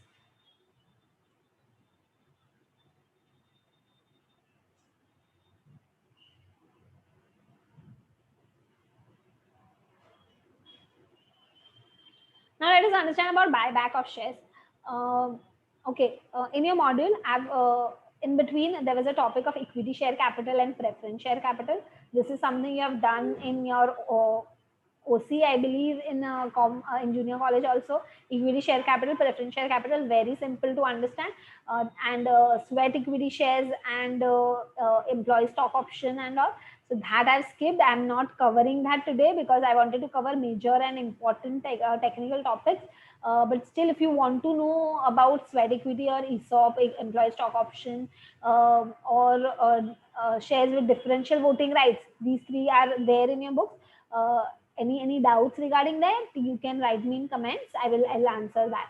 But specifically, I have not covered those topics because I think it's very easy to understand. You can understand it by reading, but only technical ones I've tried to include in today's class. So let us understand about buyback of shares. So buyback of share is basically company buying its shares back. Whenever company thinks that they have profits in abundance, they have enough profits, and they do not want capital of investors anymore, they will return some part of capital so that they do not have burden of paying dividend and everything. So that is why they do buyback of shares. So buyback of shares is one of the form of cancellation of share or repayment of capital. Buyback of share can be undertaken by both public and private companies. Methods of buyback from existing shareholder on proportionate basis. That is, unke existing shareholders ko by writing letter that in this proportion we are buying back the shares. If you wish, you can give it back. So say for example 2:1. So if you have 2 shares, you can give out of that 1 share. If you have 200 shares, you can give 100 shares. 2:1. So such, that is the example. Any kind of proportion can be there while making buyback. Then from the open market, from stock exchange also they can buy back the share company, and by purchasing the share issued to employees, only specifically given to employees in ESOP, employee stock option scheme, whatever shares are given from employees only company will buy. That kind of buyback also can also be made. Remember, but company making buyback in any of 3 ways. किसी भी वे में तीनों में से वो करते हैं, they need to follow the rules.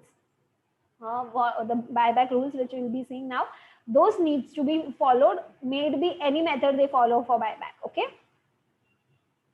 So provision of buyback of shares, section 68(1) of the Companies Act 2013. A company may purchase its own shares out of free reserves.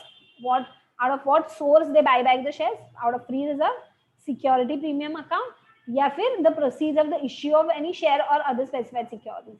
So by making new offer for shares, by अभी नया पैसा आया है तो पुराने को देके खत्म करेंगे, like that. So ये भी कर सकते हैं. तो out of these three sources, from any sources they can buy back the shares. They can use this money and then they can buy back the shares.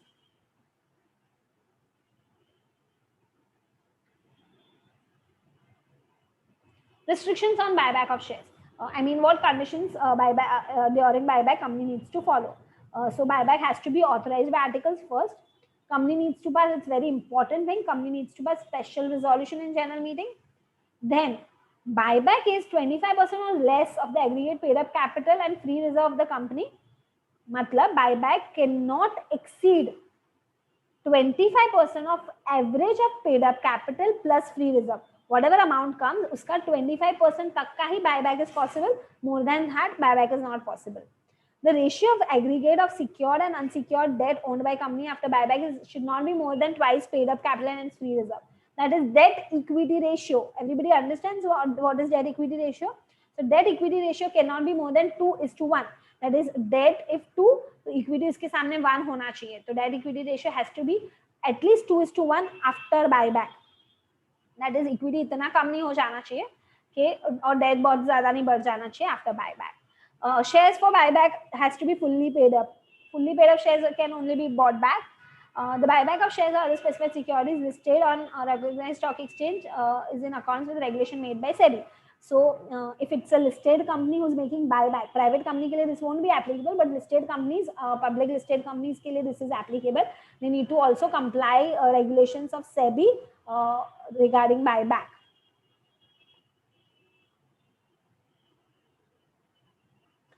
Period, every buyback shall be completed within period of 1 year from the date of passing special resolution or resolution of the board. So yes, why resolution of board is written? Here we saw only special resolution thing, right? So whenever company is buying up to 10% of its paid up capital plus free reserve,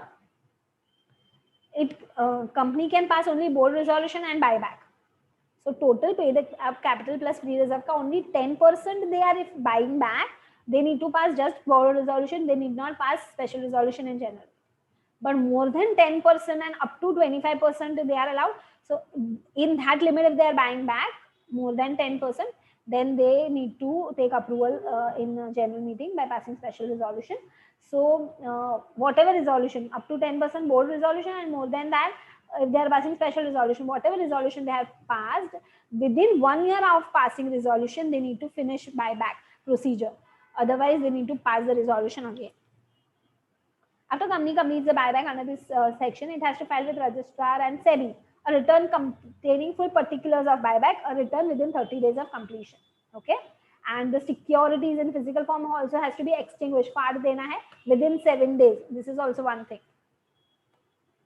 So are you all clear with the buyback provision? Yeah. So if you see in your module, keep this book with you, everybody.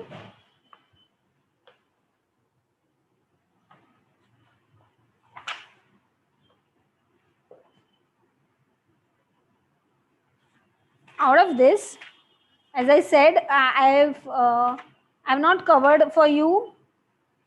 I've not covered for you equity share capital and sweat equity and all. It's easy to understand. And I've also not covered, after this buyback topic, you can see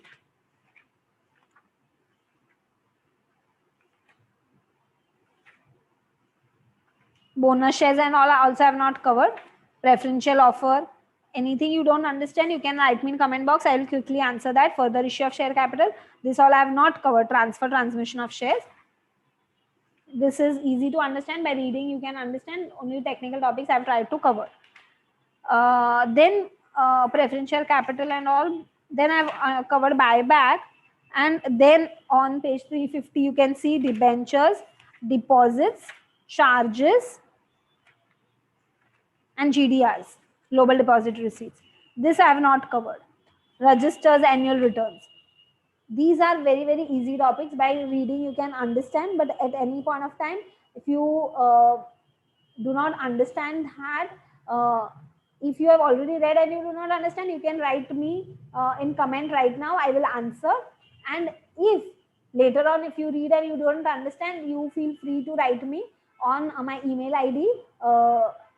You can see my email ID on the, I had yesterday also shown on the company law PPT, but right now also you can note down my email ID. You can write me on that. I will definitely reply back. It is Nidhi Vora, NIDHI VORA 371 at gmail.com.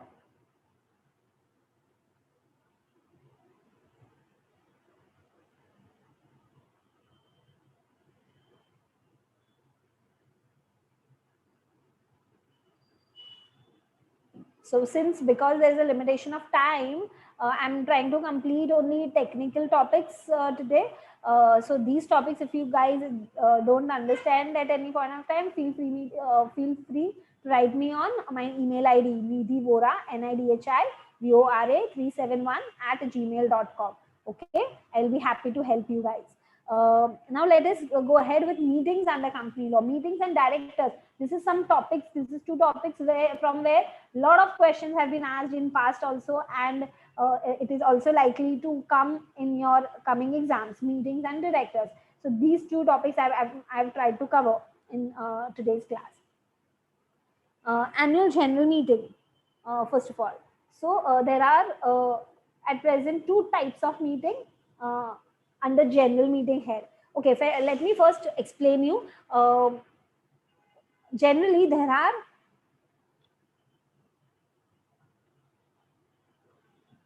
just give me a second.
All right, I'm back. Yeah, Nandha Kumar is asking, explain about charges.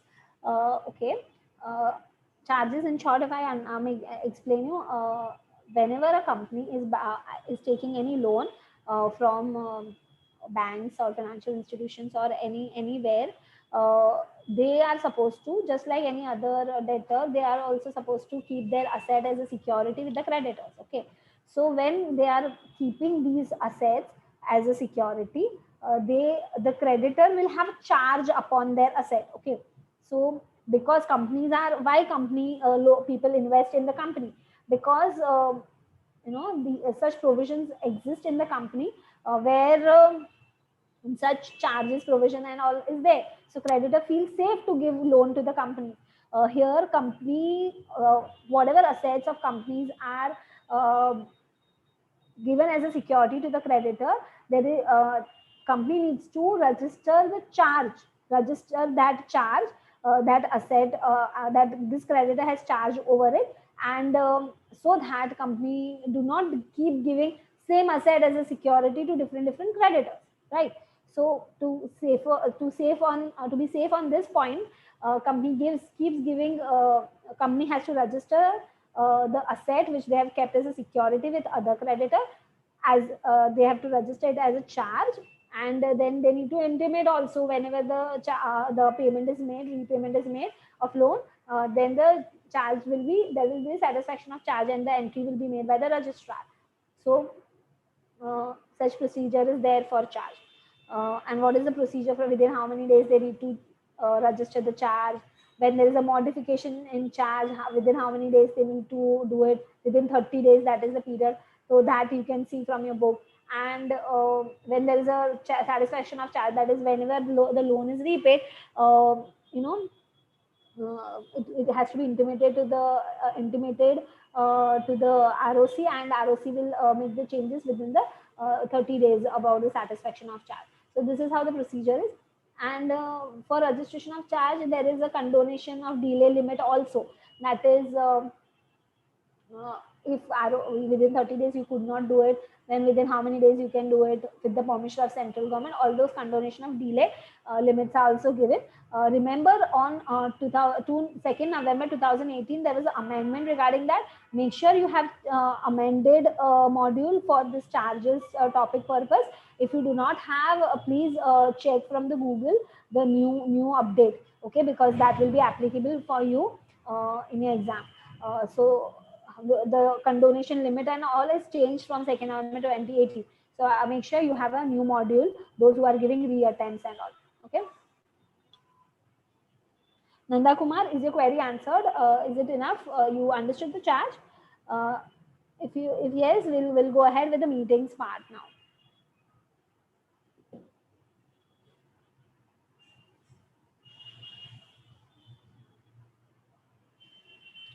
Okay, let us go ahead with meetings under company law. So in companies, there are members, shareholders, and then there is a management called board of directors. For day-to-day business activities, board of directors keep meeting and keep taking decision by calling board meeting. So there is a one type of meeting called board meeting. Okay, and then there is another kind of meeting called shareholders meeting, and that shareholders meeting is called general meeting. Okay, now whenever important decisions are supposed to be taken, then only shareholders are called and their meeting is called. So that meeting is called general meeting. And board meeting is a board of directors meeting that keeps happening on regular basis for taking day-to-day business decisions. So we are going to learn about both board meetings and general meeting.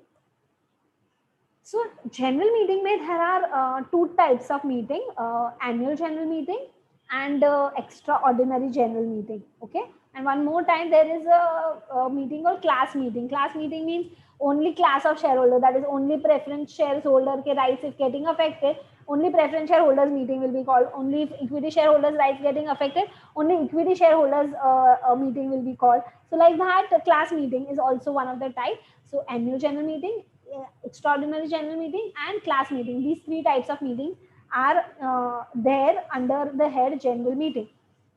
Now let us first understand about annual general meeting. Annual general meeting is some meeting that happens every year, that has to be kept by the company every year, in which ordinary businesses are conducted. Let me explain you about ordinary business and special business as well. There are 4 kind of business which comes under ordinary business, which every company needs to complete every year. And other than those 4 businesses, all other businesses are called special businesses. Okay. So in AGM, these 4 businesses, these 4 ordinary businesses are supposed to be carried out.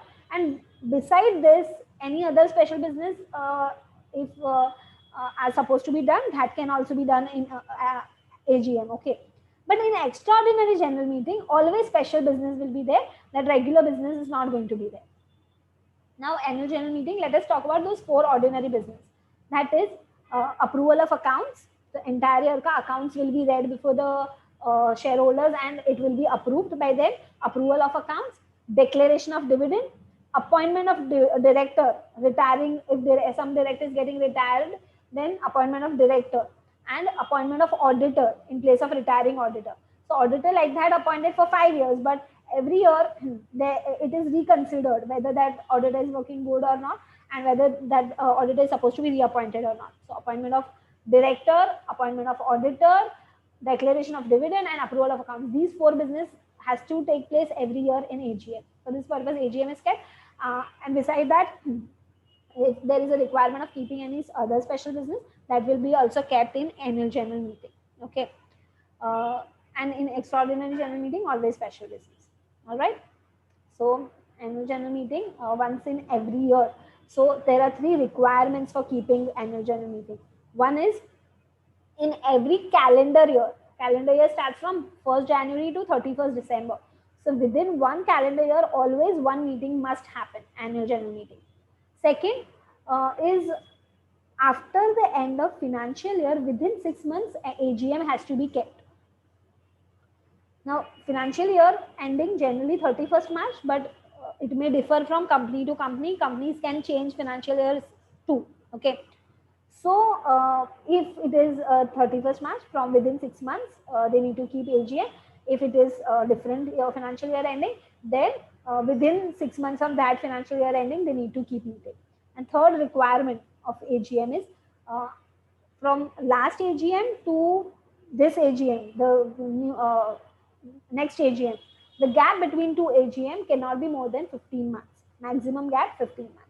So these 3 requirements has to be complied, and accordingly AGM should be kept before its due date. All right. So in one in calendar year, within 6 months of end of financial year, and between 2 AGM, only maximum gap has to be 15 months, not more than that. All right. So that is what is that is what is requirement. As per that, due date has to be decided and meeting has to be kept. Now, one more exception in this: whenever first meeting after incorporation, just after incorporation, whenever first meeting has to be called, it can be so that the only half year has passed, or when the business is new, no accounting transaction, or not much business is to be transacted. So it's okay if they don't keep meeting. It's fine if they don't conduct the meeting in first within 6 months. I mean, in first financial year, in first year of incorporation.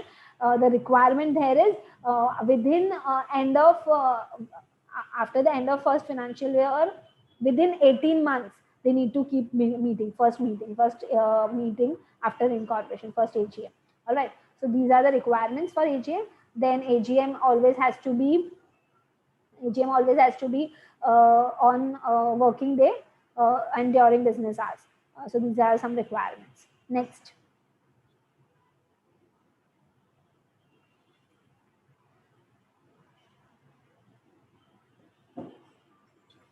Extraordinary general meeting. As I said, all special businesses are conducted in extraordinary general meeting. Only when need arises, these are meetings are kept. Now, need can arise from both the angles, from board of directors angle as well, and from shareholders angle as well. So if board of directors feel that there is a need to keep extraordinary general meeting, they will call this meeting. of members, and they will pass resolutions and all. And if members feel that there is some need to keep the meeting and take some decisions, members will request board of directors to conduct the meeting. If board of directors fail to conduct the meeting even after the request of shareholders, then the shareholders can kept the meeting on their own, okay, and take reimbursement of the expenses of the meeting from the company, from the board of directors. So this is how EGM can be kept. Now, whenever shareholders wishes to keep the meeting, um, how many shareholders needs to come together to call the meeting? At least 1/10 of shareholder, okay, holding at least 1/10 of paid up capital, okay, or 100 shareholders. This many shareholders has to come together and file application to board of directors to call the meeting. If board of director fail, they at least this much people has to be together for calling EGM on their own. And EGM once kept on the request, if on the request of shareholders, if EGM is kept and they do not turn up, I mean quorum is not present, minimum members required are not present, then it will be adjourned. I mean, no, sorry, it will be cancelled there and there only, it will not be adjourned. But if in case board of director is calling the meeting and if the quorum is not present within 30 minutes, 30 minutes is the time where for quorum company waits.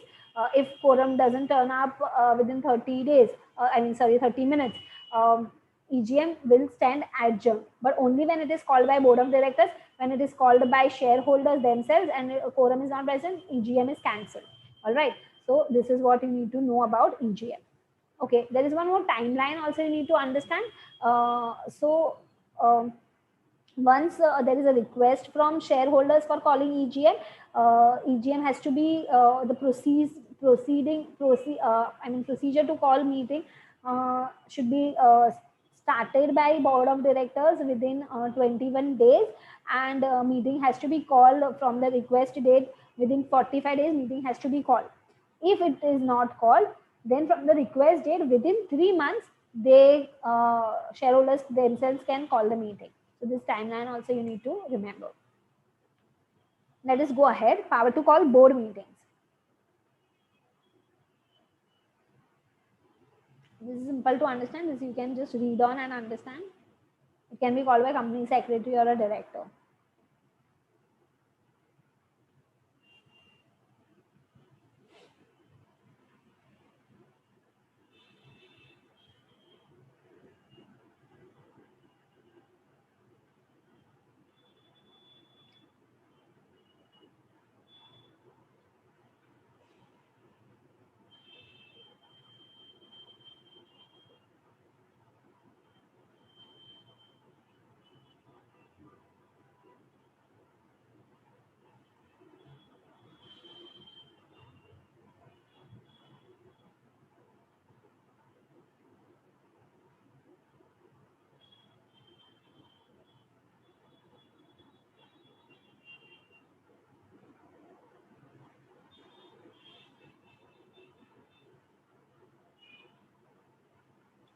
Let's go to the next slide. Procedure for meeting. So meeting is chaired by chairperson. Chairman heads the meeting, but chairman of company is not same as chairman of meeting. Okay, chairman of meeting, chairman of general meeting is selected by members in the meeting. Okay, and chairman is the one who actually signs the minutes book.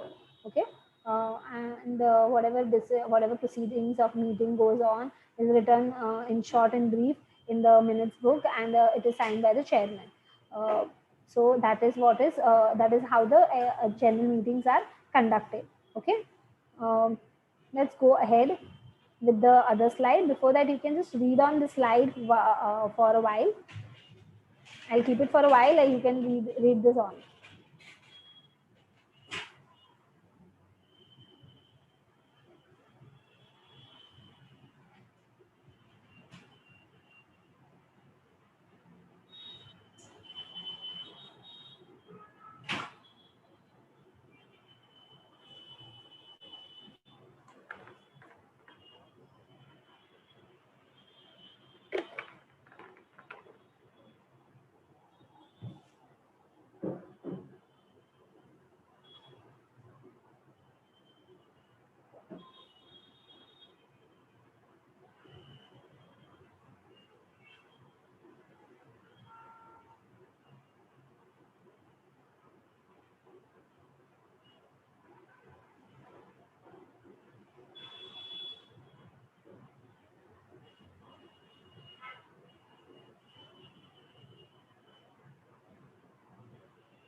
Let us go ahead.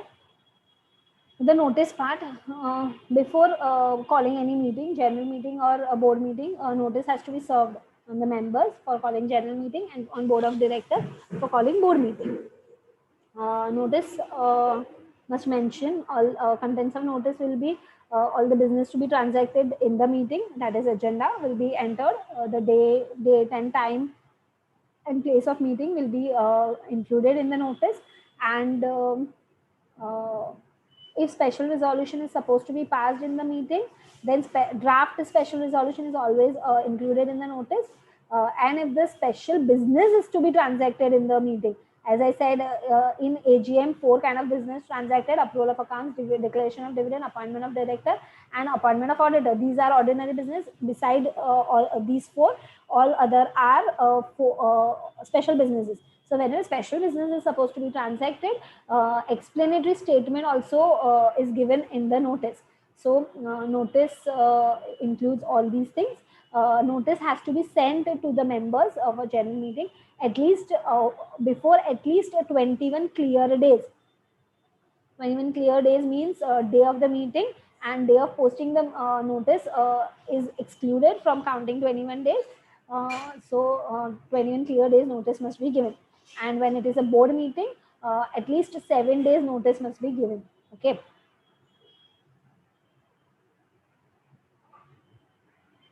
And there is a notice called special notice. This specific thing you need to understand. It's very interesting and very important also. In exam it is asked quite a lot time. Special notice is basically, generally what happens is, whenever a company is calling meeting, company sends notice to shareholders. But when it becomes opposite to that, that is when member sends notice to company, it becomes special notice. Okay. So whenever after reading the notice, member feels that if some director is going to be appointed and I don't want this director to be appointed, or I don't want this director to be reappointed, or I want my candidate to be appointed as a director, or I want my candidate to be appointed as auditor, and or I don't want this retiring auditor to be reappointed.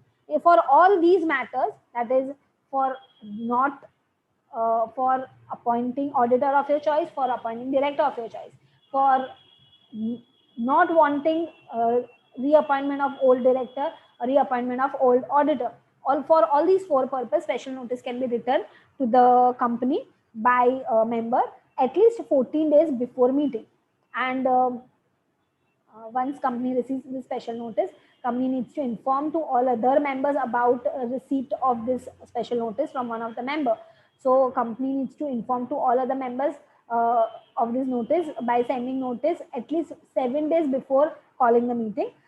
If it is not possible enough to send notice with before 7 days of the meeting to everybody, company is allowed to publish public notice in 2 newspaper, English and vernacular language newspaper, where the company's principal office is situated. उस district का जो भी language है वो language के newspaper में. So ये 2 newspaper में company can issue public notice and inform about the receipt of special notice. All right.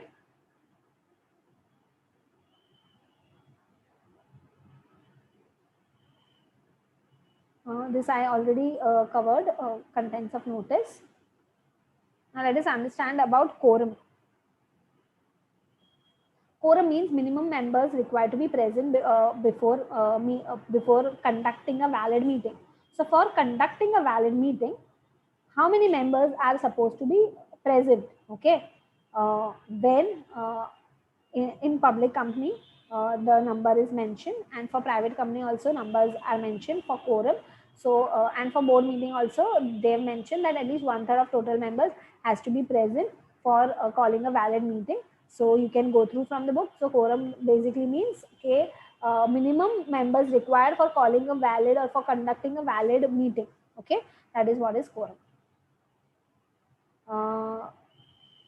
For public company, it is 5 members personally present when the number of members are less than 1,000.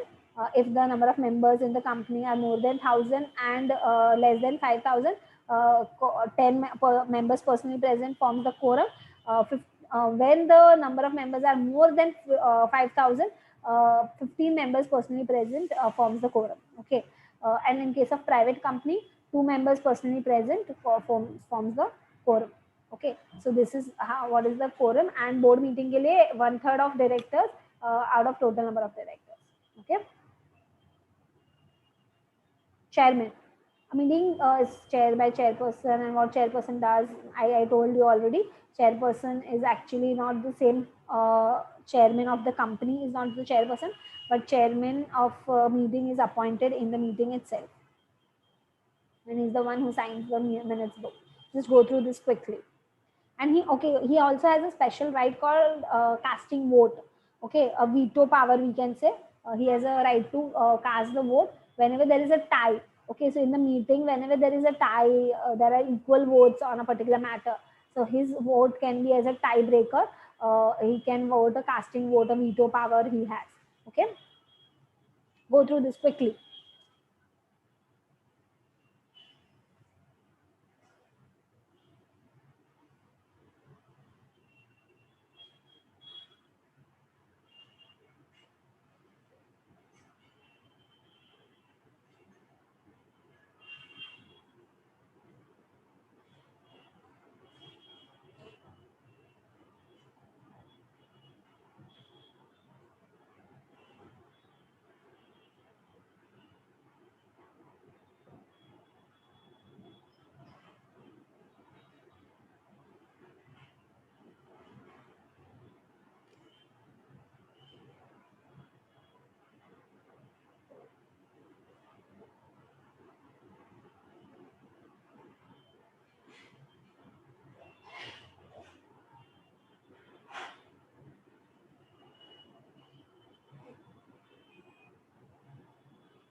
Okay, let's go ahead with another topic, voting rights.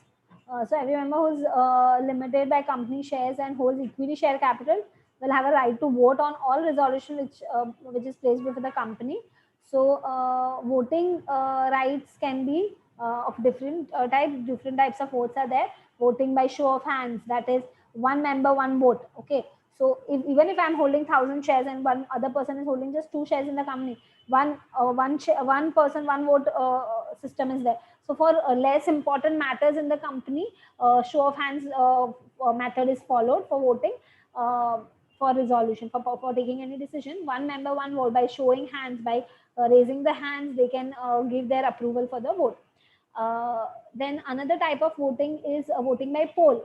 So voting by poll is one share, one vote method. So if I'm holding 1,000 shares, I will get 1,000 voting rights equal to 1,000. If some person is holding just 2 shares, he will get just 2 voting rights. Okay, so like that, voting, that is voting by poll. For important matters, voting by poll is done.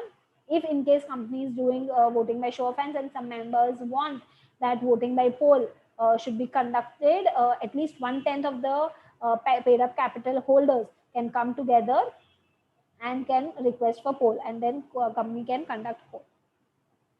And one more method of voting which is introduced new in Companies Act 2013 is e-voting method. E-voting is before meeting starts at a different, if say for example meeting is in registered office of company, and registered office of company, then if it's not possible for everyone from different cities to come to that registered office and attend the meeting, then in such situation the e-voting can help.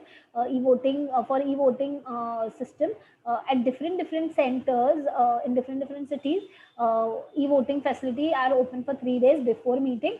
So before meeting at 5 o'clock, 5 p.m., the voting will get closed, and before 3 days before meeting, the voting system can start, where they can cast their vote by e-voting. There will be a machine where they can include their vote. Okay, so that is how e-voting works, and e-voting can also happen during meeting also, by there will be a machine where they can cast their vote, so that there is no mistakes or errors likely to happen. So e-voting is also one facility. Where in any company where there are more than 1,000 members, okay, company needs to compulsorily have e-voting system. All right.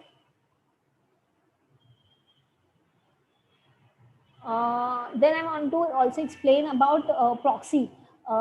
If a person if a member cannot attend a meeting on his own, he can also send a proxy. Okay, so if he wants to appoint a proxy, he needs to file a proxy form and submit it to the company before 48 hours of the meeting.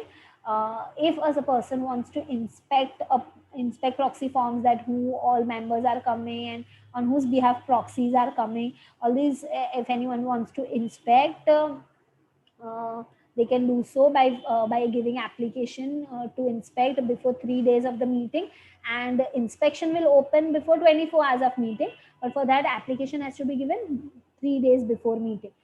And before 24 hours of meeting and during meeting also, inspection can be made if the application was submitted. So this is what you need to remember for proxy.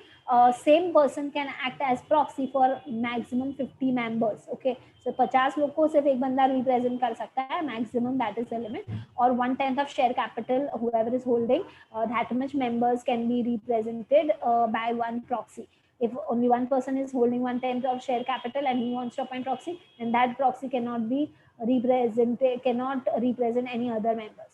So that is how proxy works. You need to remember these things about proxy.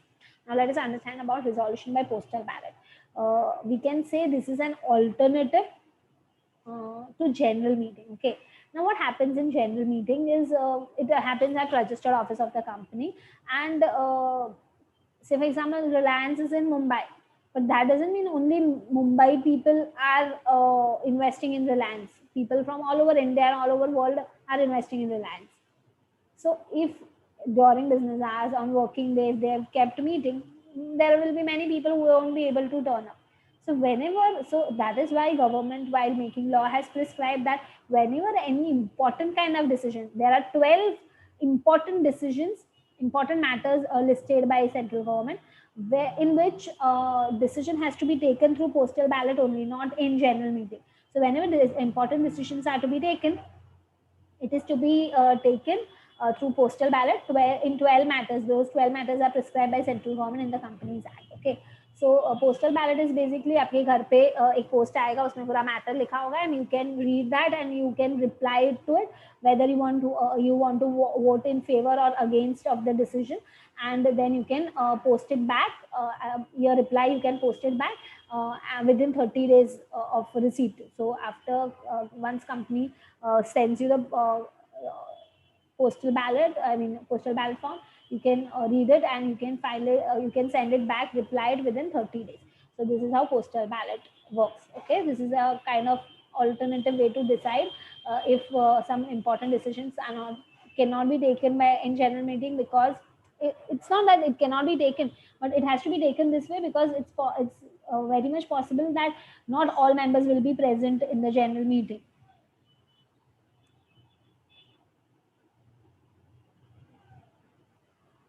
See here, electronic means voting is also covered. You please go through this quickly.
Okay, let's go ahead to a different topic. Representation of government in meetings of the companies.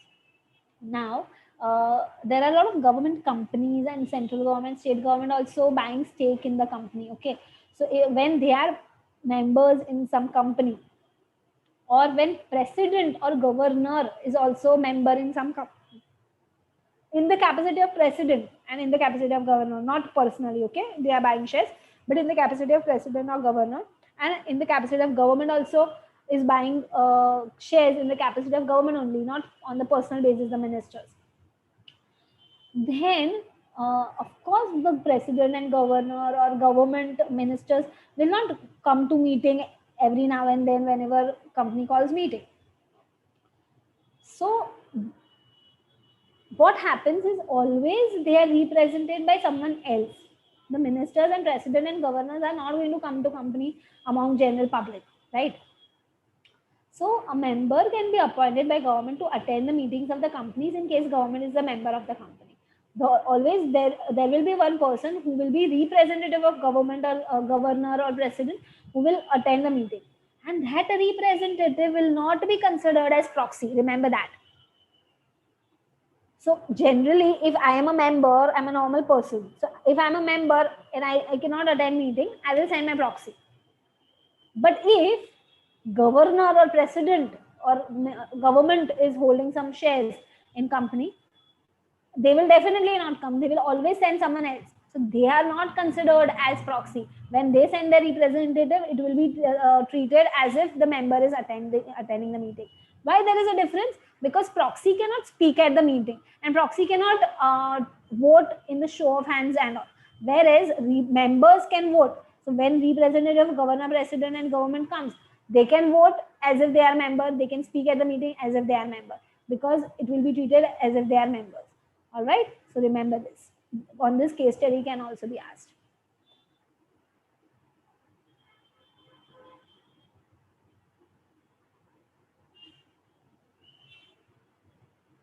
Kinds of resolution. I already mentioned about ordinary resolution, special resolution.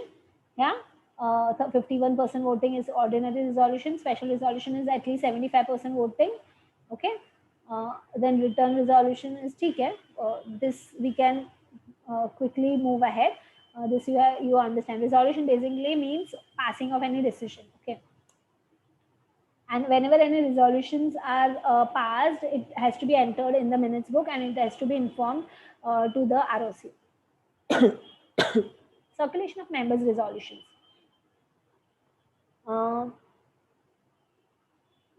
Where it is agreed by at least 1/3 of total directors of the company to propose a resolution under circulation in order to be decided in a meeting. It's the chairperson's responsibility to put the resolution for consideration. The proposed resolution should be sent in draft together with other necessary documents to all the members of the meeting on the same day. Draft of the proposed resolution can be passed and circulated to the members of the meeting by handing it over to them by speed post, by courier, by email. So basically, whenever resolution is passed, उसका एक draft सभी को देना चाहिए, ठीक है? Should be given to everybody. Minutes. Minutes is basically any meeting conducted. Proceeding of that meeting is written in the brief of in the minutes book. Whenever resolution is passed, details of resolution is entered. Votings are done for passing resolution. Details of voting is also mentioned in the minutes book. So it's a very important document. It's a proof of the meeting. It's a proof of resolution passing, and it's proof of all the records of the company. So it's very important. Within 30 days of end of all the meetings, may it be board meeting, general meeting, extraordinary annual general meeting, सभी के बाद within 30 days minutes book में उसका सब entry हो जाना चाहिए.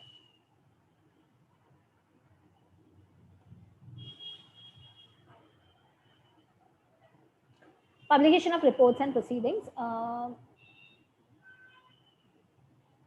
So after each meeting, report about the meeting should be sent to ROC within 30 days of all resolution passed, of all transactions, everything, all decisions taken. सब कुछ report में it should be sent to ROC after meeting within 30 days after meeting.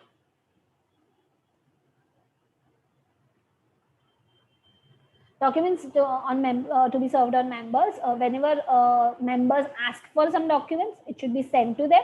And whenever AGM is kept, annual accounts and all is definitely served to them along with the notice. So this you go through quickly. There is nothing technical much about it. So you just go through this quickly.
Okay, let's go ahead with the another topic, service of documents on the company. So a document can be served to a company by sending it to the company at the registered office, through registered post, courier service by dropping it at the registered office, or by recognized electronic means. So any member wants to give anything, or ROC wants to send anything, this through this manner it can be sent. These two topics, service of documents on members and service of document on the company, can be useful to you for MCQ purpose, for objective purpose.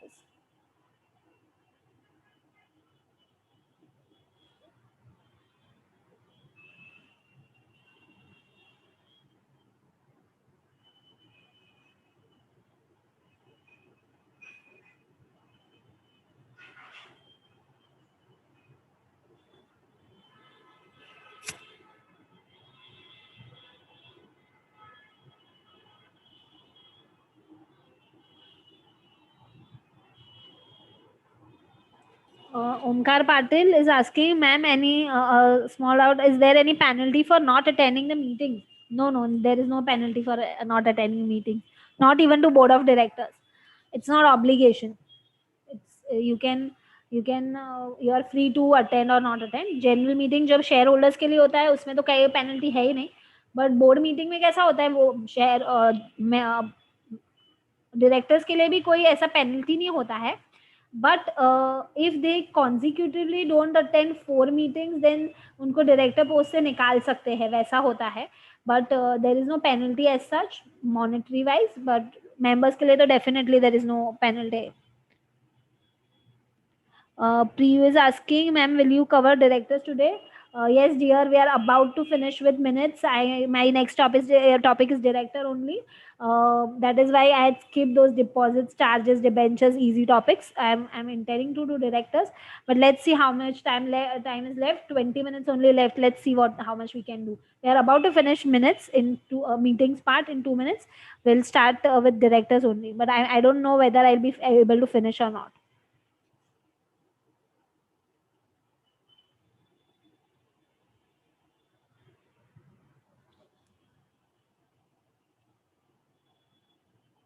See, meetings of audit committee. After this, we are starting with directors only, and this is also actually directors part only. Audit committee meetings, very important.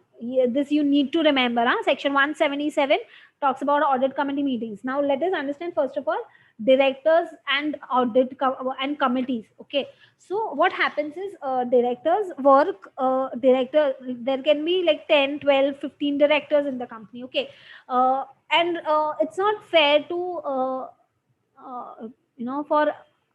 for one work all directors gets occupied. That's not fair.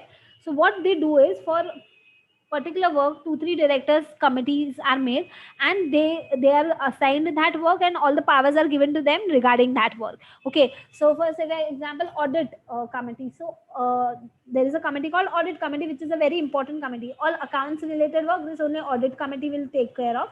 Okay, so not all 12 directors in the company, say for example there are 12 directors in the company, not all 12 directors will be stuck behind this account work. Only 3 directors, 4 directors handle this work, and that is what is actually forming committee. So audit committee, section 177 is covering that. The committee must mandatorily have minimum 3 directors with independent directors forming majority. So minimum 3 directors in this committee has to be there, and out of that, out of 3 minimum, अगर 3 है तो 2 independent होने चाहिए, 4 है तो भी maximum independent directors होने चाहिए, 4 हो गए तो भी 3 इंडिपेंडेंट डायरेक्टर चाहिए. So independent director with majority they need in audit committee. Audit committee should meet at least 4 times in a year. Meetings are preceded by the chairman. Quorum exists where chairperson and at least one other member is present. 2 लोग at least आए हैं तो chairperson has to be there. The group's CFO serves as the secretary of the meetings. All the members of the board and the chief executive officer of the company are entitled to attend the meeting of the audit committee. Very important. This is not enough for audit committee. You need to dwell in your module. Audit committee के लिए ज़्यादा पढ़ना है आपको.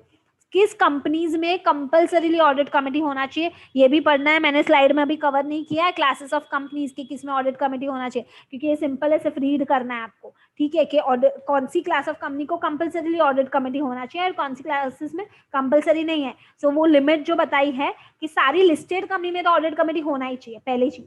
And बाकी public company जिसमें paid up capital, turnover और outstanding loan investments का लिमिट बताया है, वो लिमिट जिसमें कंप्लाई होती है उनको ऑडिट कमेटी कंपलसरी है. जो जिसमें वो लिमिट नहीं है, कंप्लाई हो रही है, उनको, वो पब्लिक कंपनी को कंपलसरी नहीं है ऑडिट कमेटी. पर हर लिस्टेड कंपनी को तो ऑडिट कमेटी कंपलसरी है ही. तो ये चीज आपको आपके मॉड्यूल से अच्छे से पढ़ना है. Let's go ahead with directors now. Minimum directors required in the company: 1 person company 1, private company 2, and public company 3. Maximum 15 directors can be there. By passing special resolution ये 15 का लिमिट भी बढ़ा सकते हैं हम लोग. ठीक है. And out of appointed directors, at least 1 director resident director होना चाहिए. Okay, that is 182 days previous year में इंडिया में रहा होना चाहिए. Types of director. तो residential director means at least 1 director होना चाहिए जो रेसिडेंट हो, इंडिया में 182 डेज रहा हो.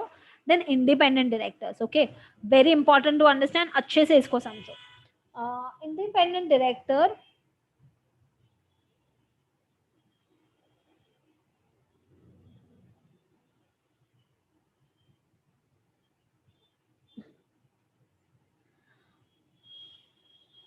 Okay, Siva Ram is saying make CMA final corporate law and compliance. I cannot understand what are you trying to say, Siva Ramu. Please again explain in your comment. Okay, independent director, very important to understand. Independent director means see, any director, what is his work? First understand that. By that you can understand the definition of independent director. So independent director is basically they are there to take care of shareholders actually.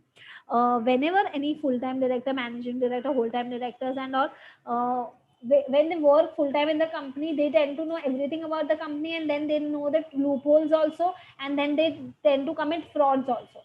So when independent directors are there, they will keep a check on these kind of director, whether these management people are working properly or not. Okay. So independent director का main work है, ये है. So that is why they should not be connected with the company in any way. Full time employment में नहीं होना चाहिए, company का auditor या कंपनी का लीगल एडवाइजर नहीं होना चाहिए, कंपनी के साथ कोई डेट पेंडिंग नहीं होना चाहिए, कंपनी में कोई शेयर होल्डिंग उनका नहीं होना चाहिए, ये सब चीज. तो ये डेफिनेशन आपको आपकी बुक में से पढ़ना है, आपके मॉड्यूल में से पढ़ना है. मैंने आपको सिर्फ ओरली शॉर्ट में बता दिया कि ये सब टाइप के रिलेशन उनको कंपनी के साथ नहीं होना चाहिए. ठीक है. So any director other than managing whole time or nominee director can be independent director. Okay, what is nominee director? Whenever banks or financial institutions give loans to companies, they want their person to sit in on the board of directors.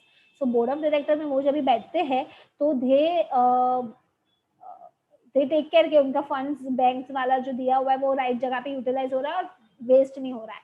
and company is in a position to give the amount back, तो ये nominee director होते हैं.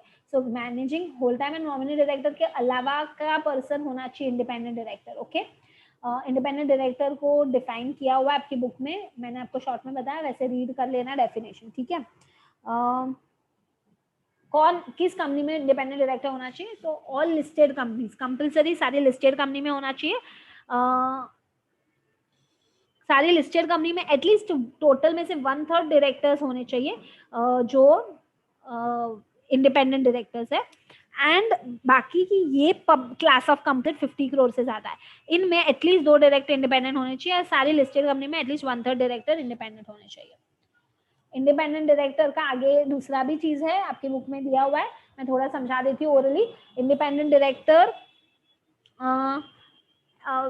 Is appointed by ordinary resolution for 5 years.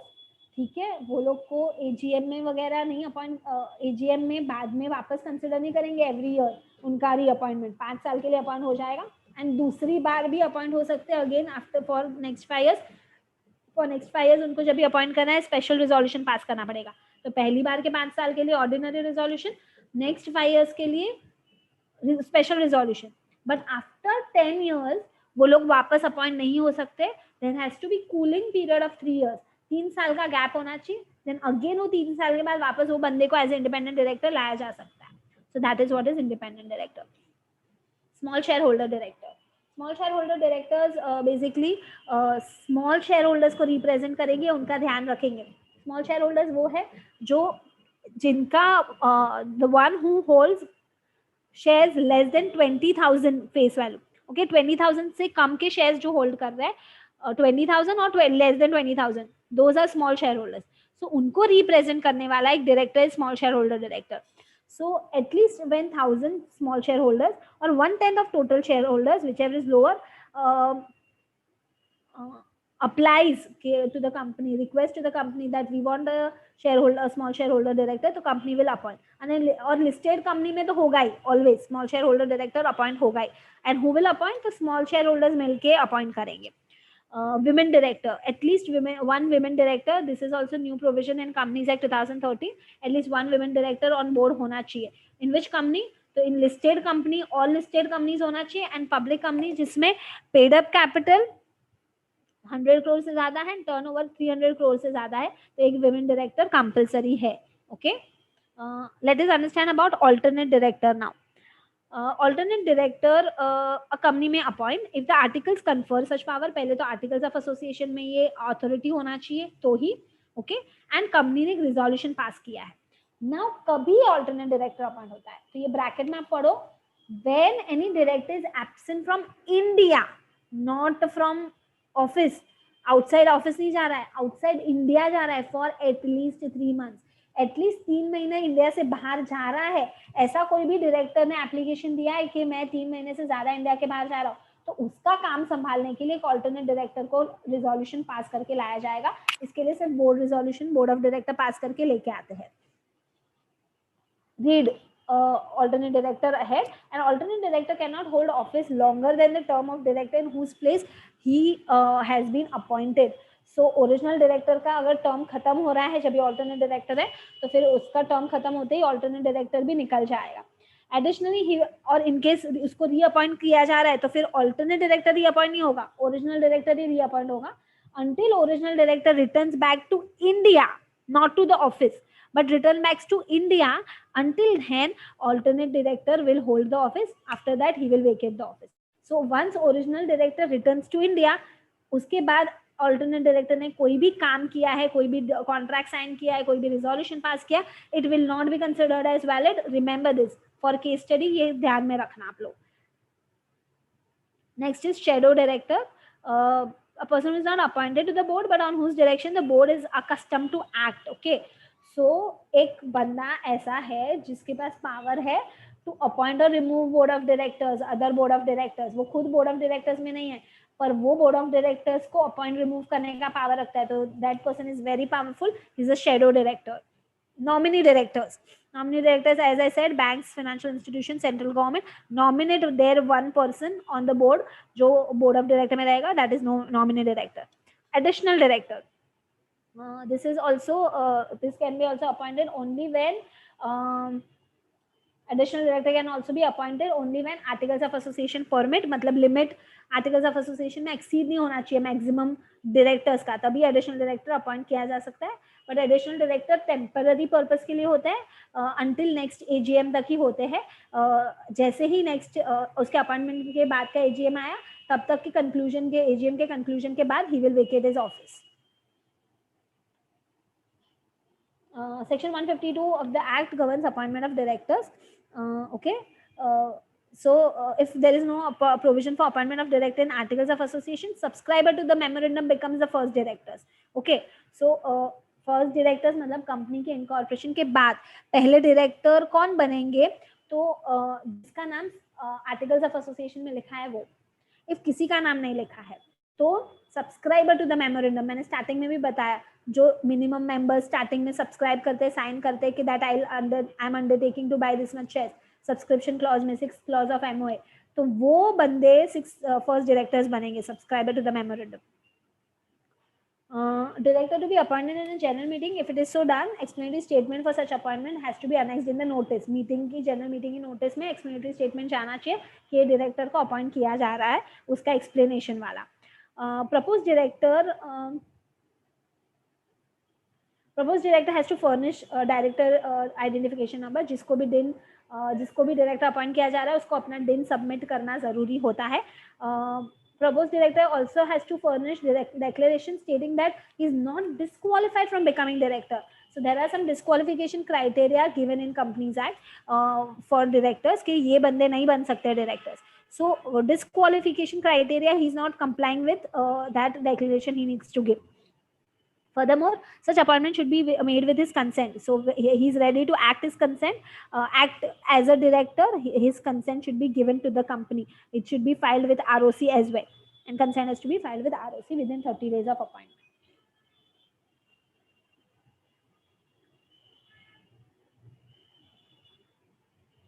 Then there is one more way of appointing director is by proportionate representation.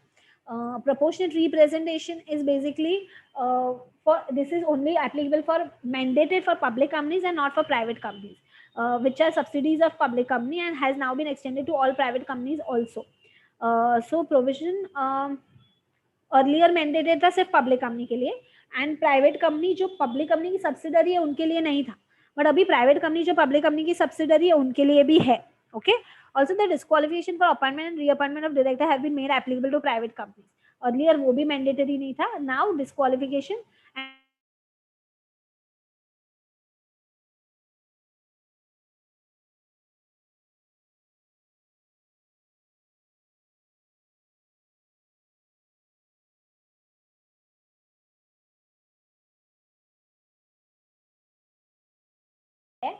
जिसमें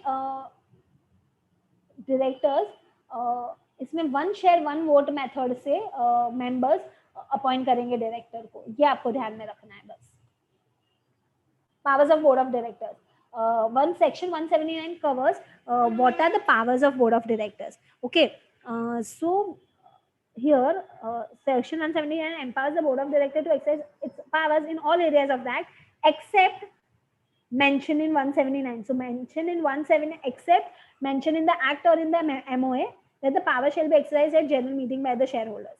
तो जो बोला है ना कि wherever in the act or MOA it is mentioned that these decisions or resolutions are to be passed by members only in general meeting, that power board of director does not have. All other rest of the powers board of director has. The board of director of a company shall exercise the following power on behalf of the company by means of passing resolution passed at meetings of the board. मतलब वो लोग घर पे बैठ के resolution pass नहीं कर सकते, बोर्ड मीटिंग बुला के ही मीटिंग में डिस्कस करके ही ये वाले डिसीजंस लेने हैं जो ये वाले बताए हैं. Quickly go through this. ये वाले पावर्स सिर्फ बोर्ड मीटिंग में ही बोर्ड ऑफ डायरेक्टर्स एक्सरसाइज कर सकते हैं.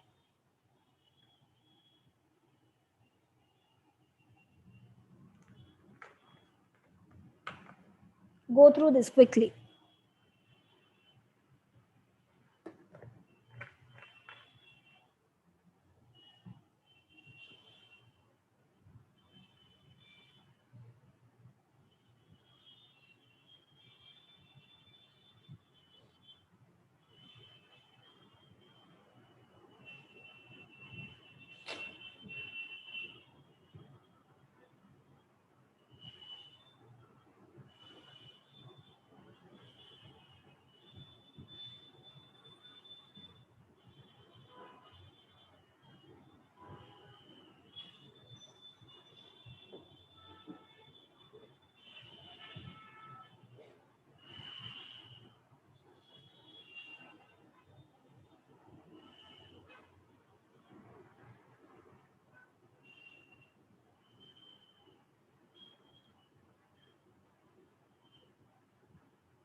Okay, next one.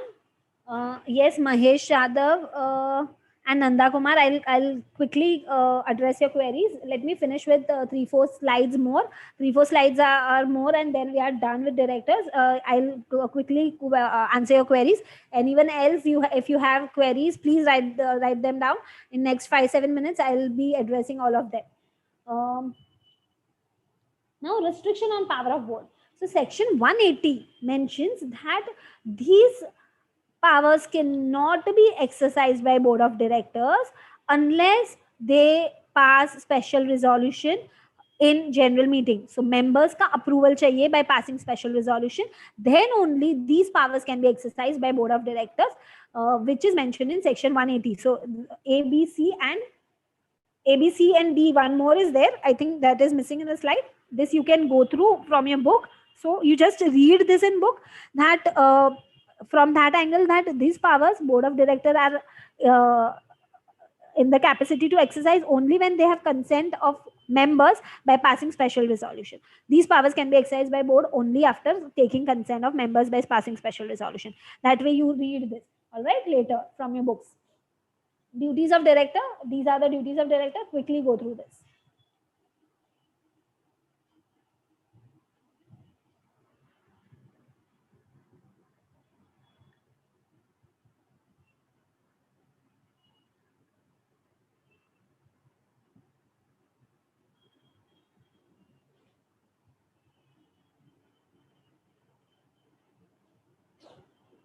Next, liabilities of directors.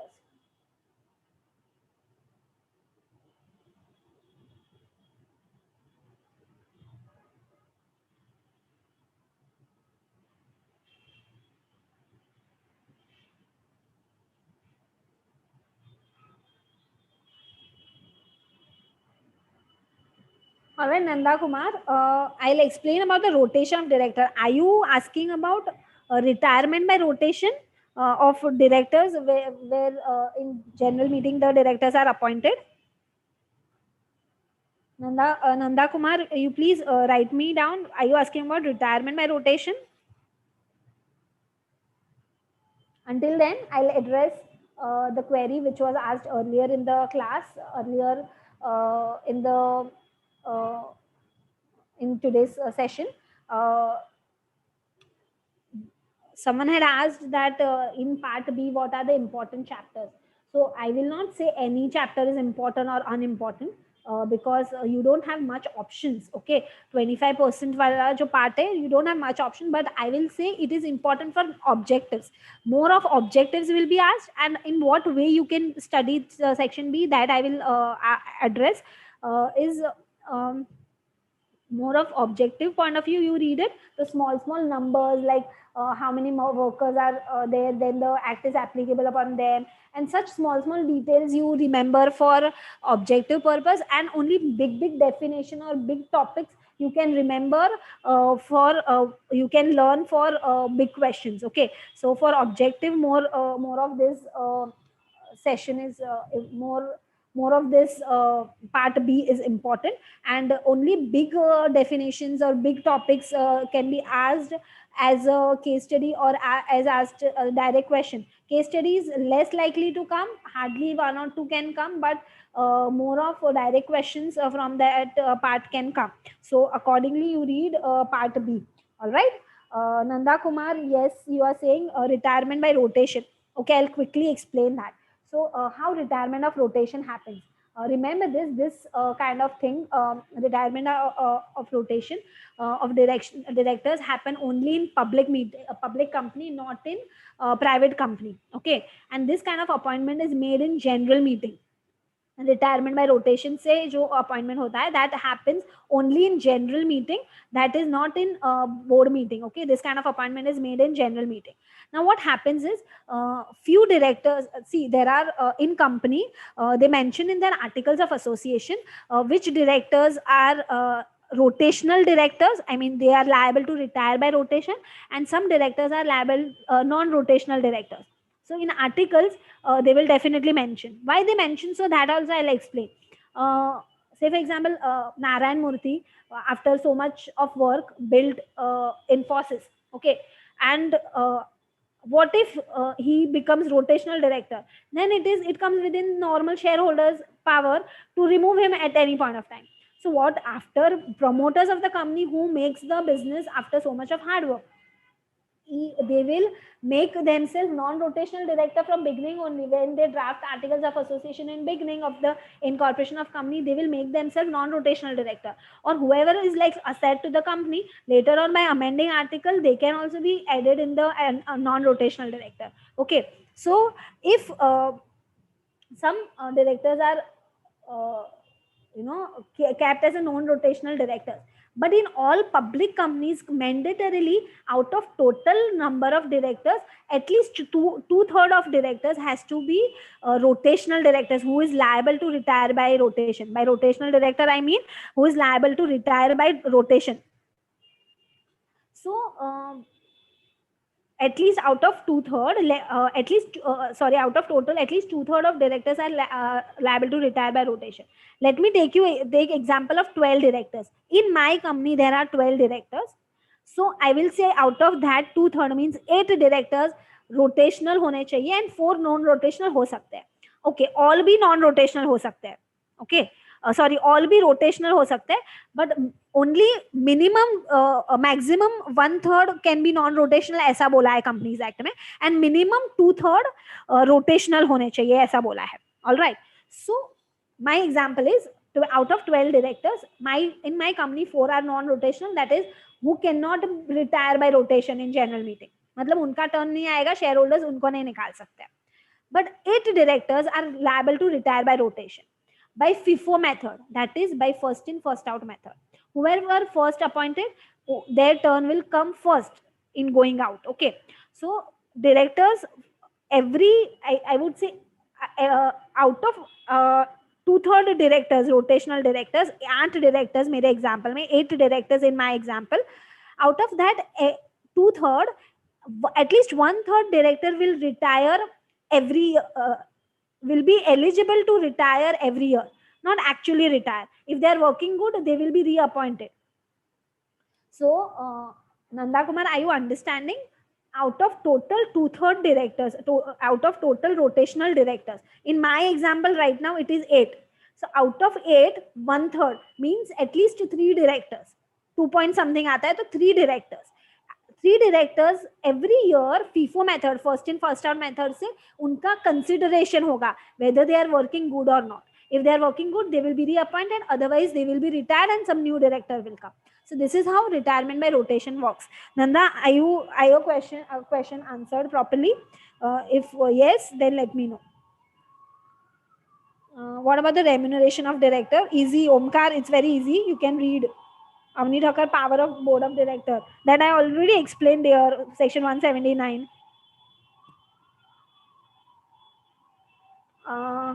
Resignation of director is one thing I have not covered in the slide. Resignation of director is also very simple. One thing only you need to remember is make case study for this resignation of director. Case study can be asked to you.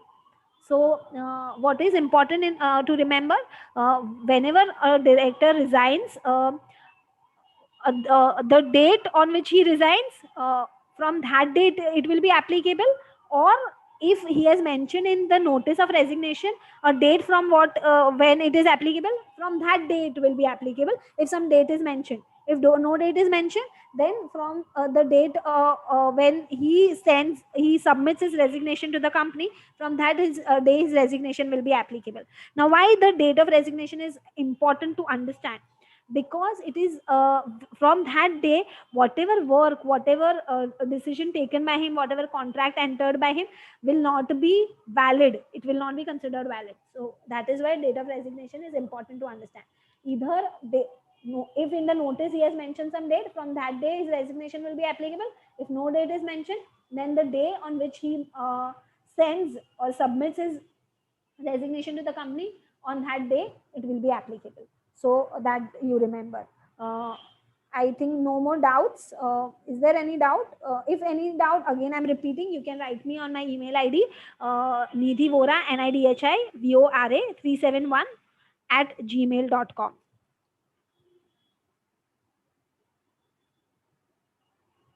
Sure, Omkar, you all can mail me. I'm waiting for 2 more minutes. If any doubts, let me know. I'll address it right away, or else we can end the session and you can write me later. Whenever you read, you can write me later on my email ID.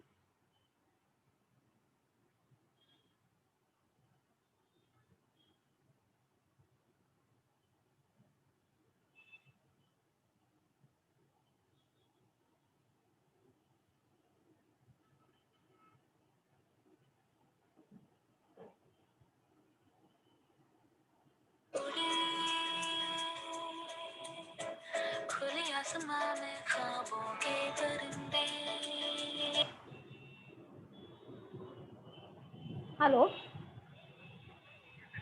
हाँ अभी इस last में कोई query बच्चे पूछ रहे हैं, बस वो आंसर कर देती हूँ.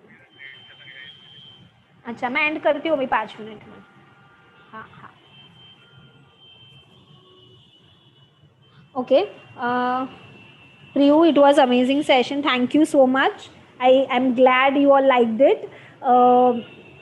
Let me know if you need any more sessions. You can write to the institute. They may arrange it, or you can write me personally if you need any help regarding your law studies.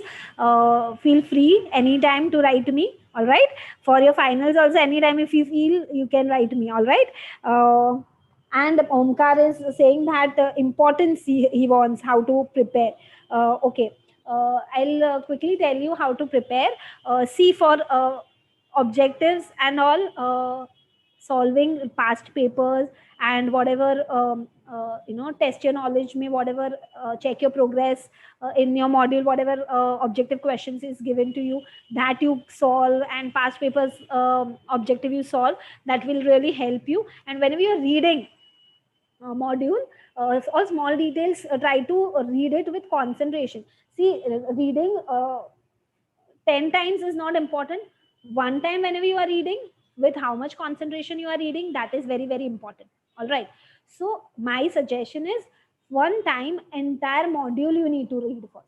So say for example, you are reading commercial law first, finish 5 chapters, reading 5 chapters from module, then keep a scanner or any other past paper material, okay, and then solve those questions after finishing one part. Then after that, read part B. While you are reading part B, all minute small numbers and all for objective, please remember them. Okay, so read module, then solve scanner or past paper questions and all. Then after that, part C again you read from module, entire thing with concentration. Once when you are reading with full concentration you read, and then solve past questions. And then finally ethics part only solving past questions and reading once module will help. It's not very big deal, it's very, very easy, the ethics part. So I think reading module properly, because your new module, the syllabus 2016 module, is very precise and very nicely drafted. So read that, you don't need any more help. Reading module will really, really include everything for you. Don't think of leaving chapters much, because options are less. So don't leave much of the chapters, but read everything with concentration. Your module very precisely drafted, so read it properly and then solve past questions on your own. I mean, try to answer on your own, whether you can think of the answer on your own or not. That way you will be able to see whether you can write in your exam, or you can think of the case studies, past papers case studies also. When you solve, you'll come to know, you can think of the topic also, from where, from what chapter it is, what provision will be applicable, what technicalities are there, how I need to think. This you will be able to think properly when you solve past questions. So read module once, then solve past question. Part A when you read, after reading you solve, then part B you read, or one chapter you can read and solve past questions and all. And the questions given in your check your progress, that also you can solve. So solving and not reading from scanner also, when you just read it, it won't help. See the question after reading the module, see the question and see whether you are able to answer on your own or not. All right. By writing, if you have time, write down the answers and practice. If not, if you don't have much time, you can orally try to think whether answer comes in your mind or not, the points comes in your mind or not. Otherwise, go back and read the module again. This will really help you.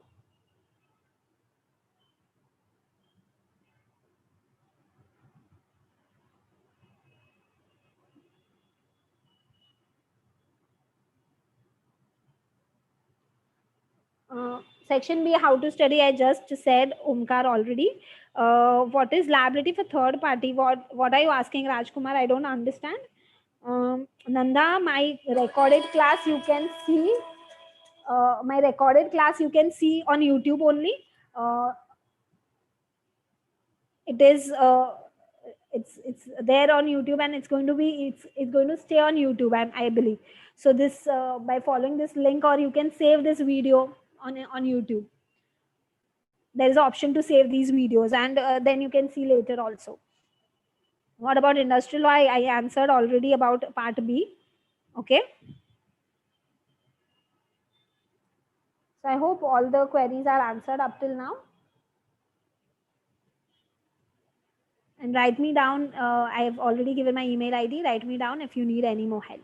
Thank you so much. It was a pleasure to take this session. Thanks again to CMA Institute ICMAI and Connect Easy for providing all the technical assistance. Thank you so much. And thank you so much all the students also to hear patiently and getting involved and appreciating the session. Thank you.